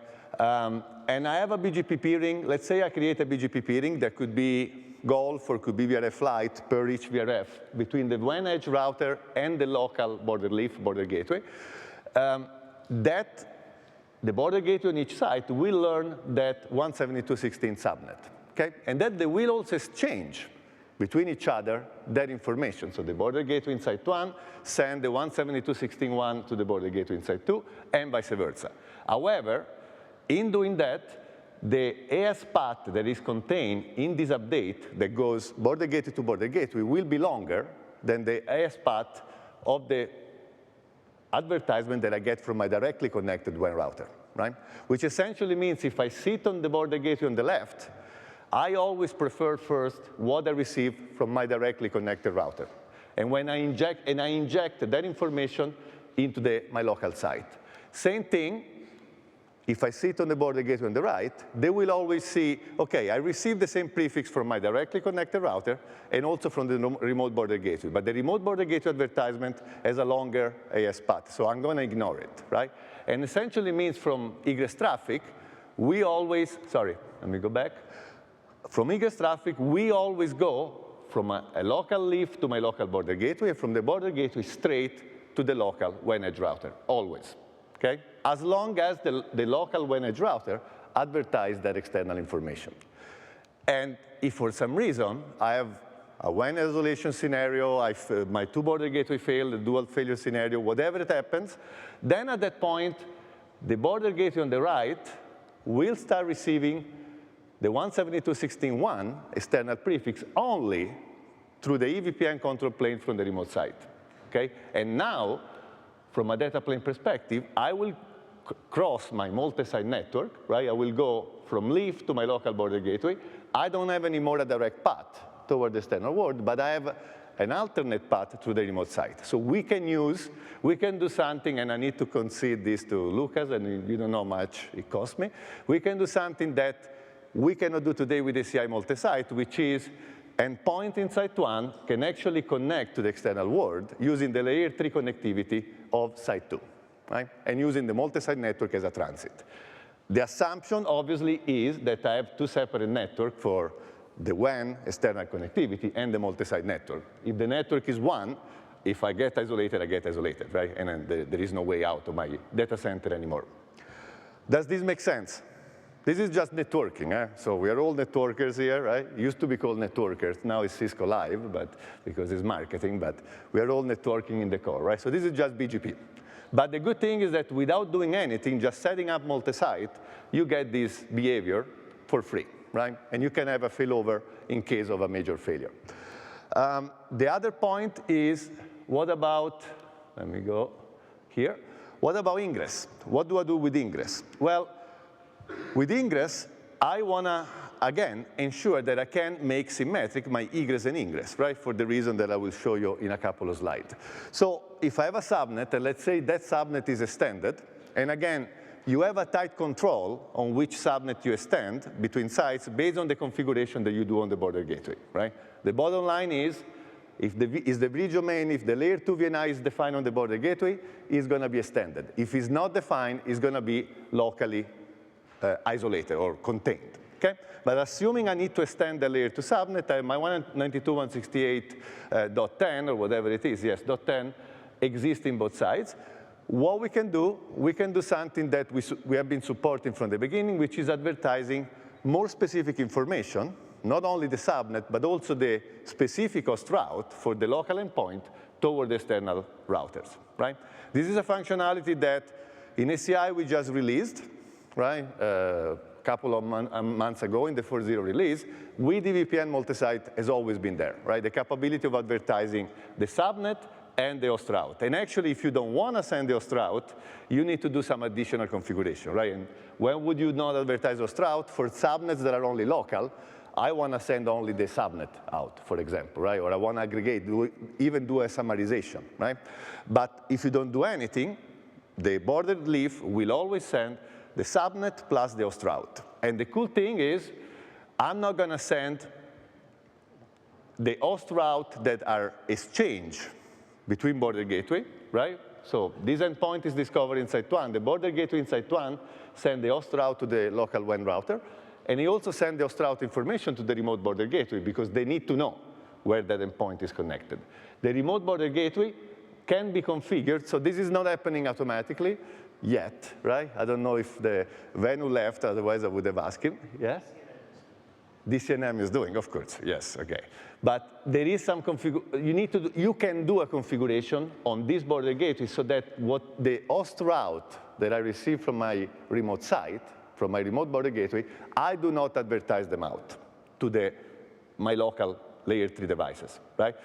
If you deploy DCNM, DCNM does that configuration for you, so it's kind of automated, right? If you do manual, you need to configure that. And you don't want, obviously, to send the host route that exists in Site 1 out of the layer 3 connectivity from Site 2. Otherwise, you lose the location awareness for where that endpoints are connected, okay? So on the left, I only send local host route and subnet. On the right, I send local host route and subnet as well. That means if I sit on the outside network, if I want to talk to the .1 address or to the .2 address, I have a longest prefix match, and the traffic will go in the right direction, right? Will always come through the path, which is optimized.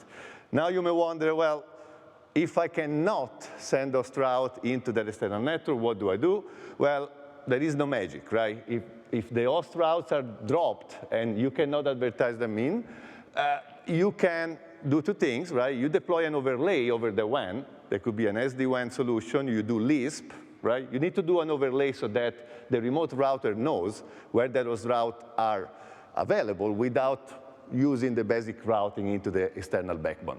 But as a minimum, even if you don't do anything, the fact that the host route information is available at the WAN edge router will ensure that when the packet from the remote side, from the remote user comes, if it comes to the wrong, if you want, WAN edge routers, the WAN edge router will then be able to send to the right WAN edge router before going into the fabric, right? So from a perimeter firewall perspective, you will still benefit from having the WAN edge router knowing the exact location of the endpoints.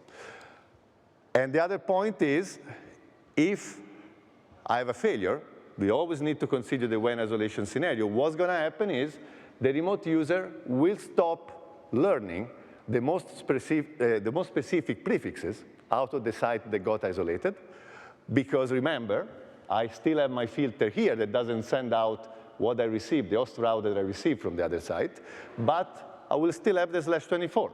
So if I want to communicate with the .1, I don't have anymore the specific .1 entry, but I still have a generic /24. So I can still come in through the border gateway to the border leaf of Site 2, and then use my inter-site communication to go to Site 1. Okay? So in both cases, steady state or under failure scenarios, you see that we create symmetry between the ingress and the egress traffic paths, which again, it's important, especially in a scenario like this, where you may have independent firewall. If these are independent sites, I deploy independent perimeter firewall between my fabric and the external network, right? And in this case, it's critical that I basically keep the egress and ingress symmetric. Thank you, 15, I know. Does this make sense? So the bottom line is, With EVPN multi-site, you get these. If you deploy the CNM, you get this automated, and you don't need to worry about anything. The traffic will be symmetric, right? By definition, by design. Why is this blank? What did you do? OK. The point of keeping the traffic symmetric also brings the other topic, which is, OK, how do we integrate network services with VXLAN multi-site? I showed you before, right? Perimeter firewall could be deployed between the border leaf and the external network. What if I need also to do firewalling for east-west communication between the sites? And there are three models, which are always the same, right? So model number one is the one where I can deploy active standby firewall across sites. Okay? This makes a lot of sense if these two sites really represent two data centers that I manage like a single logical entity, right? Like the traditional active-active data center deployment. Then it could be two rooms, could be two buildings in the same campus. It may make sense to deploy an active firewall on one side and a standby firewall on the other side. Okay? The good news is that this is fully supported with EVPN multi-site. And normally, you can have the firewall being the default gateway for the endpoint. You can have the firewall being front-ending each VRF and being like the point of enforcement for inter-VRF traffic. You can have different deployment models, but you will never create problem of asymmetric traffic path because you always have one active firewall. Obviously, the firewall could be virtualized. You can have virtual context, and for each VRF, you have your own virtual context instead of a separate physical firewall. But the point is, there is not much to worry about. You can carry the keep alive of the between active and standby firewall across sites, across the intersite network. So you extend a layer 2 connection between the active and standby firewall natively, and then you are able to deploy them in different sites. Okay? The other model is I have independent services in each site. Okay? And we already cover having independent services at the perimeter of the data center, and we saw how for that north-south it's important to have ingress and egress traffic symmetry. You can also have independent services deployed inside the data center. Okay? But then at that point, it becomes more complex to ensure that if I have communication between an endpoint here and an endpoint there, and I want to send the traffic through a firewall for that communication, I need to be very careful not to create a symmetric traffic path, right? That requires a little bit more work. We have a functionality, a PBR functionality similar to what we do with ACI. We have it also with EVPN, right? It works a little bit differently. We are working on documenting this on a paper, right? So that you will have all these options clearly spelled out. But the bottom line is, if you deploy independent active standby firewalls in each site, you need to do a little bit more work. You need to do something to be careful about the creation of this asymmetric traffic path. Okay? It's not as easy like the first option, where you had a single active firewall.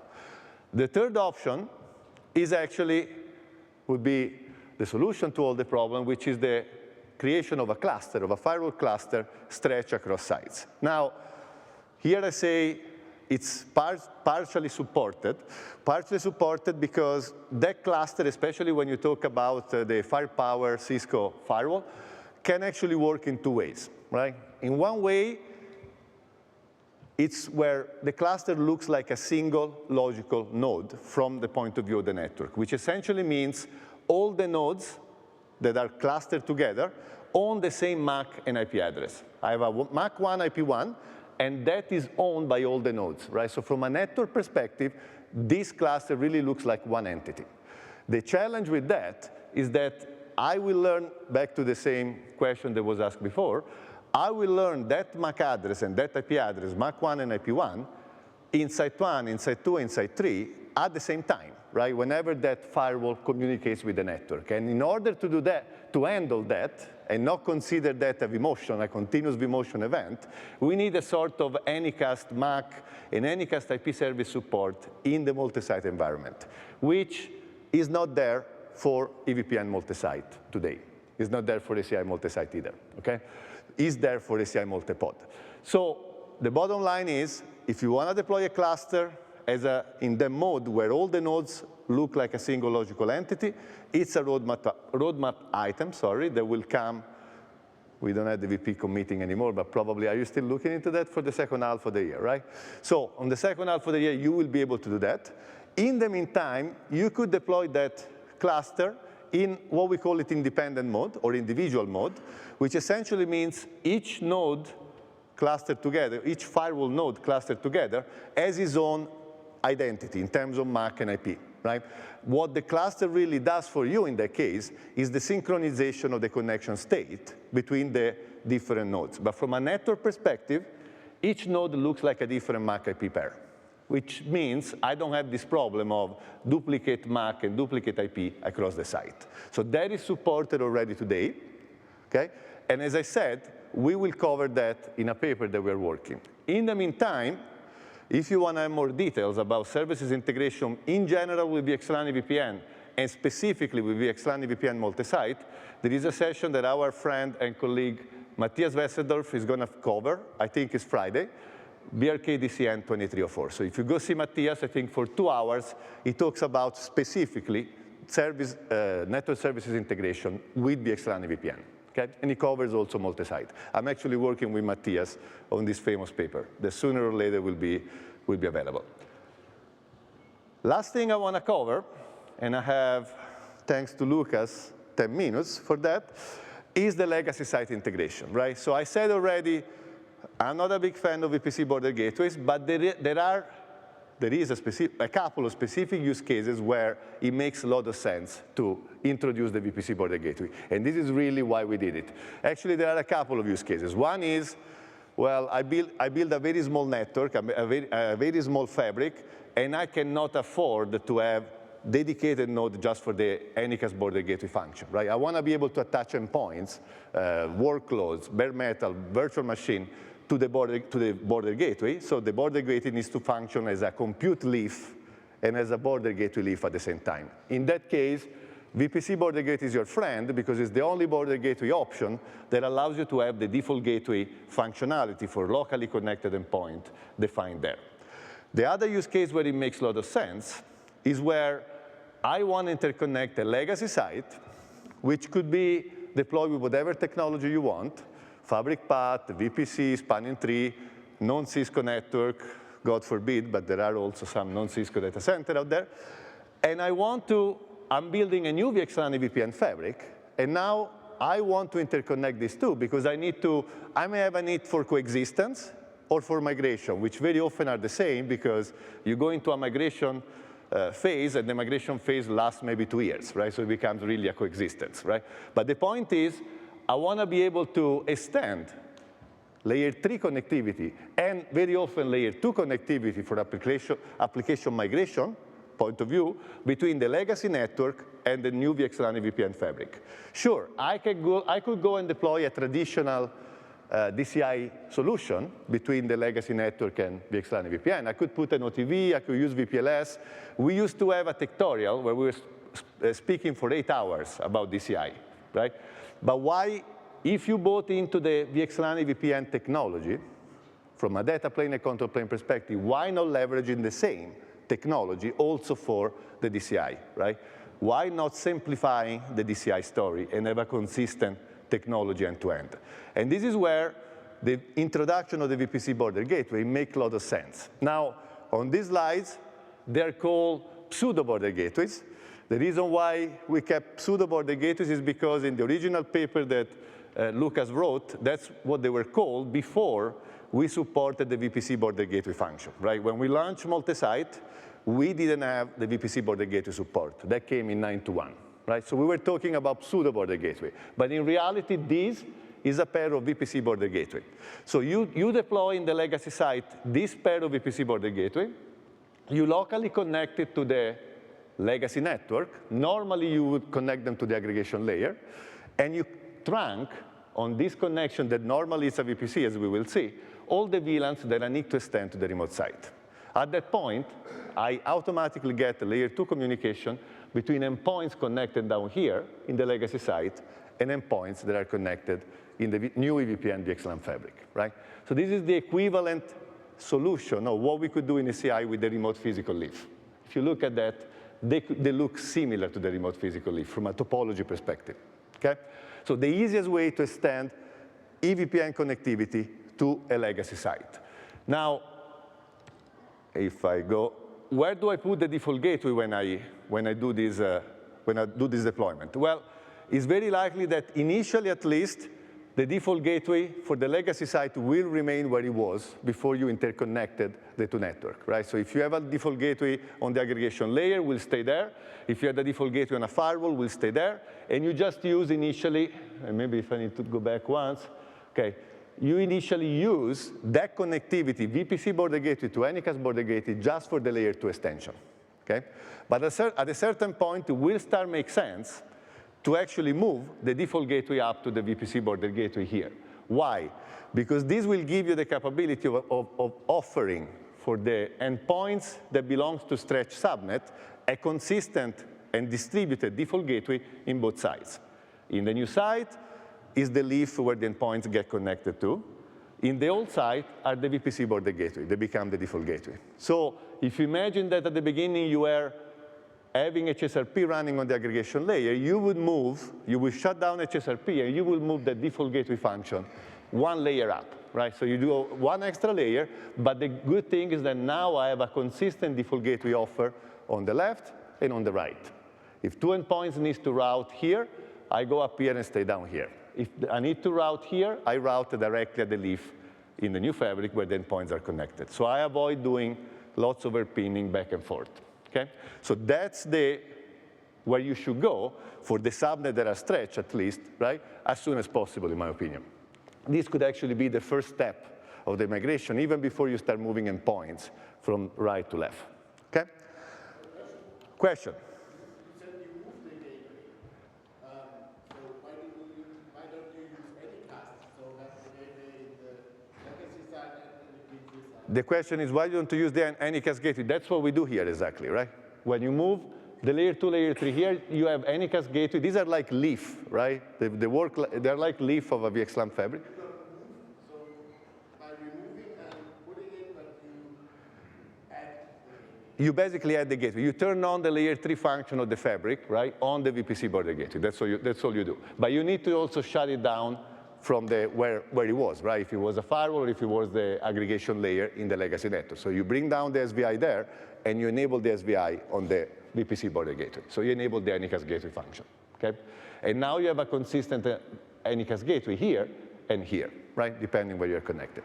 There is actually a paper, there's always a paper for everything, that talks about, that Lucas worked on, that talks about migration between fabric path and VXLAN EVPN. The same consideration applies even if this network is not a fabric path. If you go on Cisco.com and search fabric path VXLAN EVPN migration, you will find all the consideration that I just mentioned, how to move the gateway up there. Why there is no support for MPLS and EVPN simultaneously? Why there is no support for MPLS and EVPN simultaneously? What do you mean with that? You can, if let's say I want to have my new site with EVPN inside, and I have my legacy site that has no EVPN address family support at all. Okay. And let's say I want to connect L3 VPN over MPLS to my new site. So the question is, I have this design in Cisco Catalyst Vision. yeah. The question is, what if I understood, and otherwise we talk offline because I need to finish this. If I understood correctly, said if I have a MPLS connectivity between the new site and the old site, why can't I use MPLS-based technology for layer 3 VPN and maybe also layer 2 VPN to extend connectivity to the new site, right? Instead of doing EVPN. That goes back to my initial comment to deploying the same technology for layer 2, layer 3 extension, right, that you deploy in the new data center, versus combining together two technology, VXLAN VPN inside the site, MPLS VPN or L2 VPN or VPLS or Ethernet MPLS over the inter-site connection, right? To me, it makes a lot of sense to combine and use the same technology end-to-end, okay? And we can talk more offline if that answer doesn't convince you. What I wanted to cover, though, is, and this is just data plane that you will see, the use of the VPC border gateway can also be positioned if initially you don't have any VXLAN VPN fabric any VXLAN VPN present, sorry, inside the data center, right? I have a legacy data center 1, I have a legacy data center 2, I want to extend layer 2 and layer 3 between them. Well, maybe I already have OTV up and running or VPLS up and running, and I'm happy like that. But it would make a lot of sense to probably migrate that DCI solution that you may already have today to a pair of VPC border gateway in each site, especially, right, if the goal is to do a step-by-step migration that will take then the legacy network and slowly, piece by piece, replacing them with a new, brand new fabric, right? If this legacy network will never evolve, then it's debatable, right? If you already have something in place that extends connectivity, you can stay where you are. But if the goal is to migrate, and we're going to show it now slowly, and make the data center modern, right, or newer, the deployment of the VPC border gateway essentially allows you then to start adding inside each data center a smaller new environment based on VXLAN VPN fabric. For during the migration, you keep the legacy network that becomes smaller and smaller, and the new VXLAN VPN fabric that becomes bigger and bigger. The communication between the two locally is through the VPC border gateway, but when you start moving endpoints from the legacy network here and the new network here, this endpoint will be able to start talking with the other side using the VPC border gateway function, okay? And slowly by slowly, piece by piece, you then end up with a scenario like this, where eventually the legacy network is gone, and you have two brand new VXLAN VPN fabric that communicates using the VPC border gateway. At this point, you could stop there and say, OK, I'm happy. If you ask me, you should do, at that point, the step number 4, which is removing the VPC border gateway from each site and replace them with the Anycast border gateway, right? Why? Because the moment I have migrated all my local network, a remote network, legacy network to VXLAN VPN, VPC border gateway doesn't really make sense anymore, right? Its function is done. Now I can really go to the Anycast border gateway, which works better, in my opinion, and just use that as an interface between the sites to continue extend connectivity between them, okay? So again, if the goal is to take legacy network, interconnect them, and then start migrating one of them or both of them to a new technology, to a new fabric, deploying the VPC border gateway in each site makes a lot of sense, okay? Or you may say, you know, I'm tired of OTV, I want to do something new, and you replace your pair of OTV Nexus 7K with 2 pair of VPC border gateway. And also you use VXLAN VPN for DCI only, okay? But what I see is really becomes a phase migration where the end goal is to get actually there, okay? Why? I don't know why this slide is here. It shouldn't be here, it should be hidden, okay. So you have, I think, 15 or 20 slides that were hidden for you, but for your reference about the configuration. It's important that you understand all the configuration steps that are required to set up multi-site, but you need to keep in mind that all that configuration, the best practice configuration, is fully supported with DCNM 11. Right? DCNM 11.1, you will be amazed how easy it is to set up. I was amazed as well, and again, I need to concede to him as well, how easy it is to set up that multi-site connectivity with DCNM 11.1, right? It's really 3 clicks and you're done. So look at DCNM, but if you want the specific of each configuration items, why do we need this configuration, you have the slide that talks about that.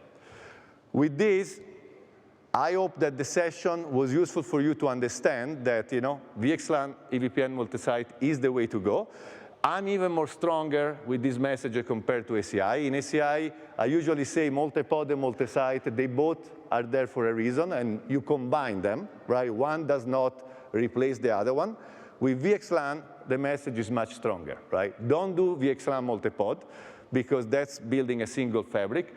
Build hierarchy in the network. Make the network flexible but resilient, right? To basically follow the goal of providing flexibility in what you connect without giving up any stability, any resiliency in the infrastructure, which is the goal of every good DCI solution, I would say. Any question at this point? Is your last chance to have him? No? Yeah, see, he doesn't want to miss it. External connectivity that you call semi-gold with this EVPN fabric. Do you actually have a The question is, the external connectivity with the Gulf model, you said, can I have? So every BGP session, Yeah. or the gateway, Yeah. ACI. From the border gateway to ACI, I don't understand what you mean, right? So when you go Gulf, So if you have an ACI data center and a VXLAN EVPN data center? Yes. And then? or even in the same data center, if you want to exchange your VRFs, Okay.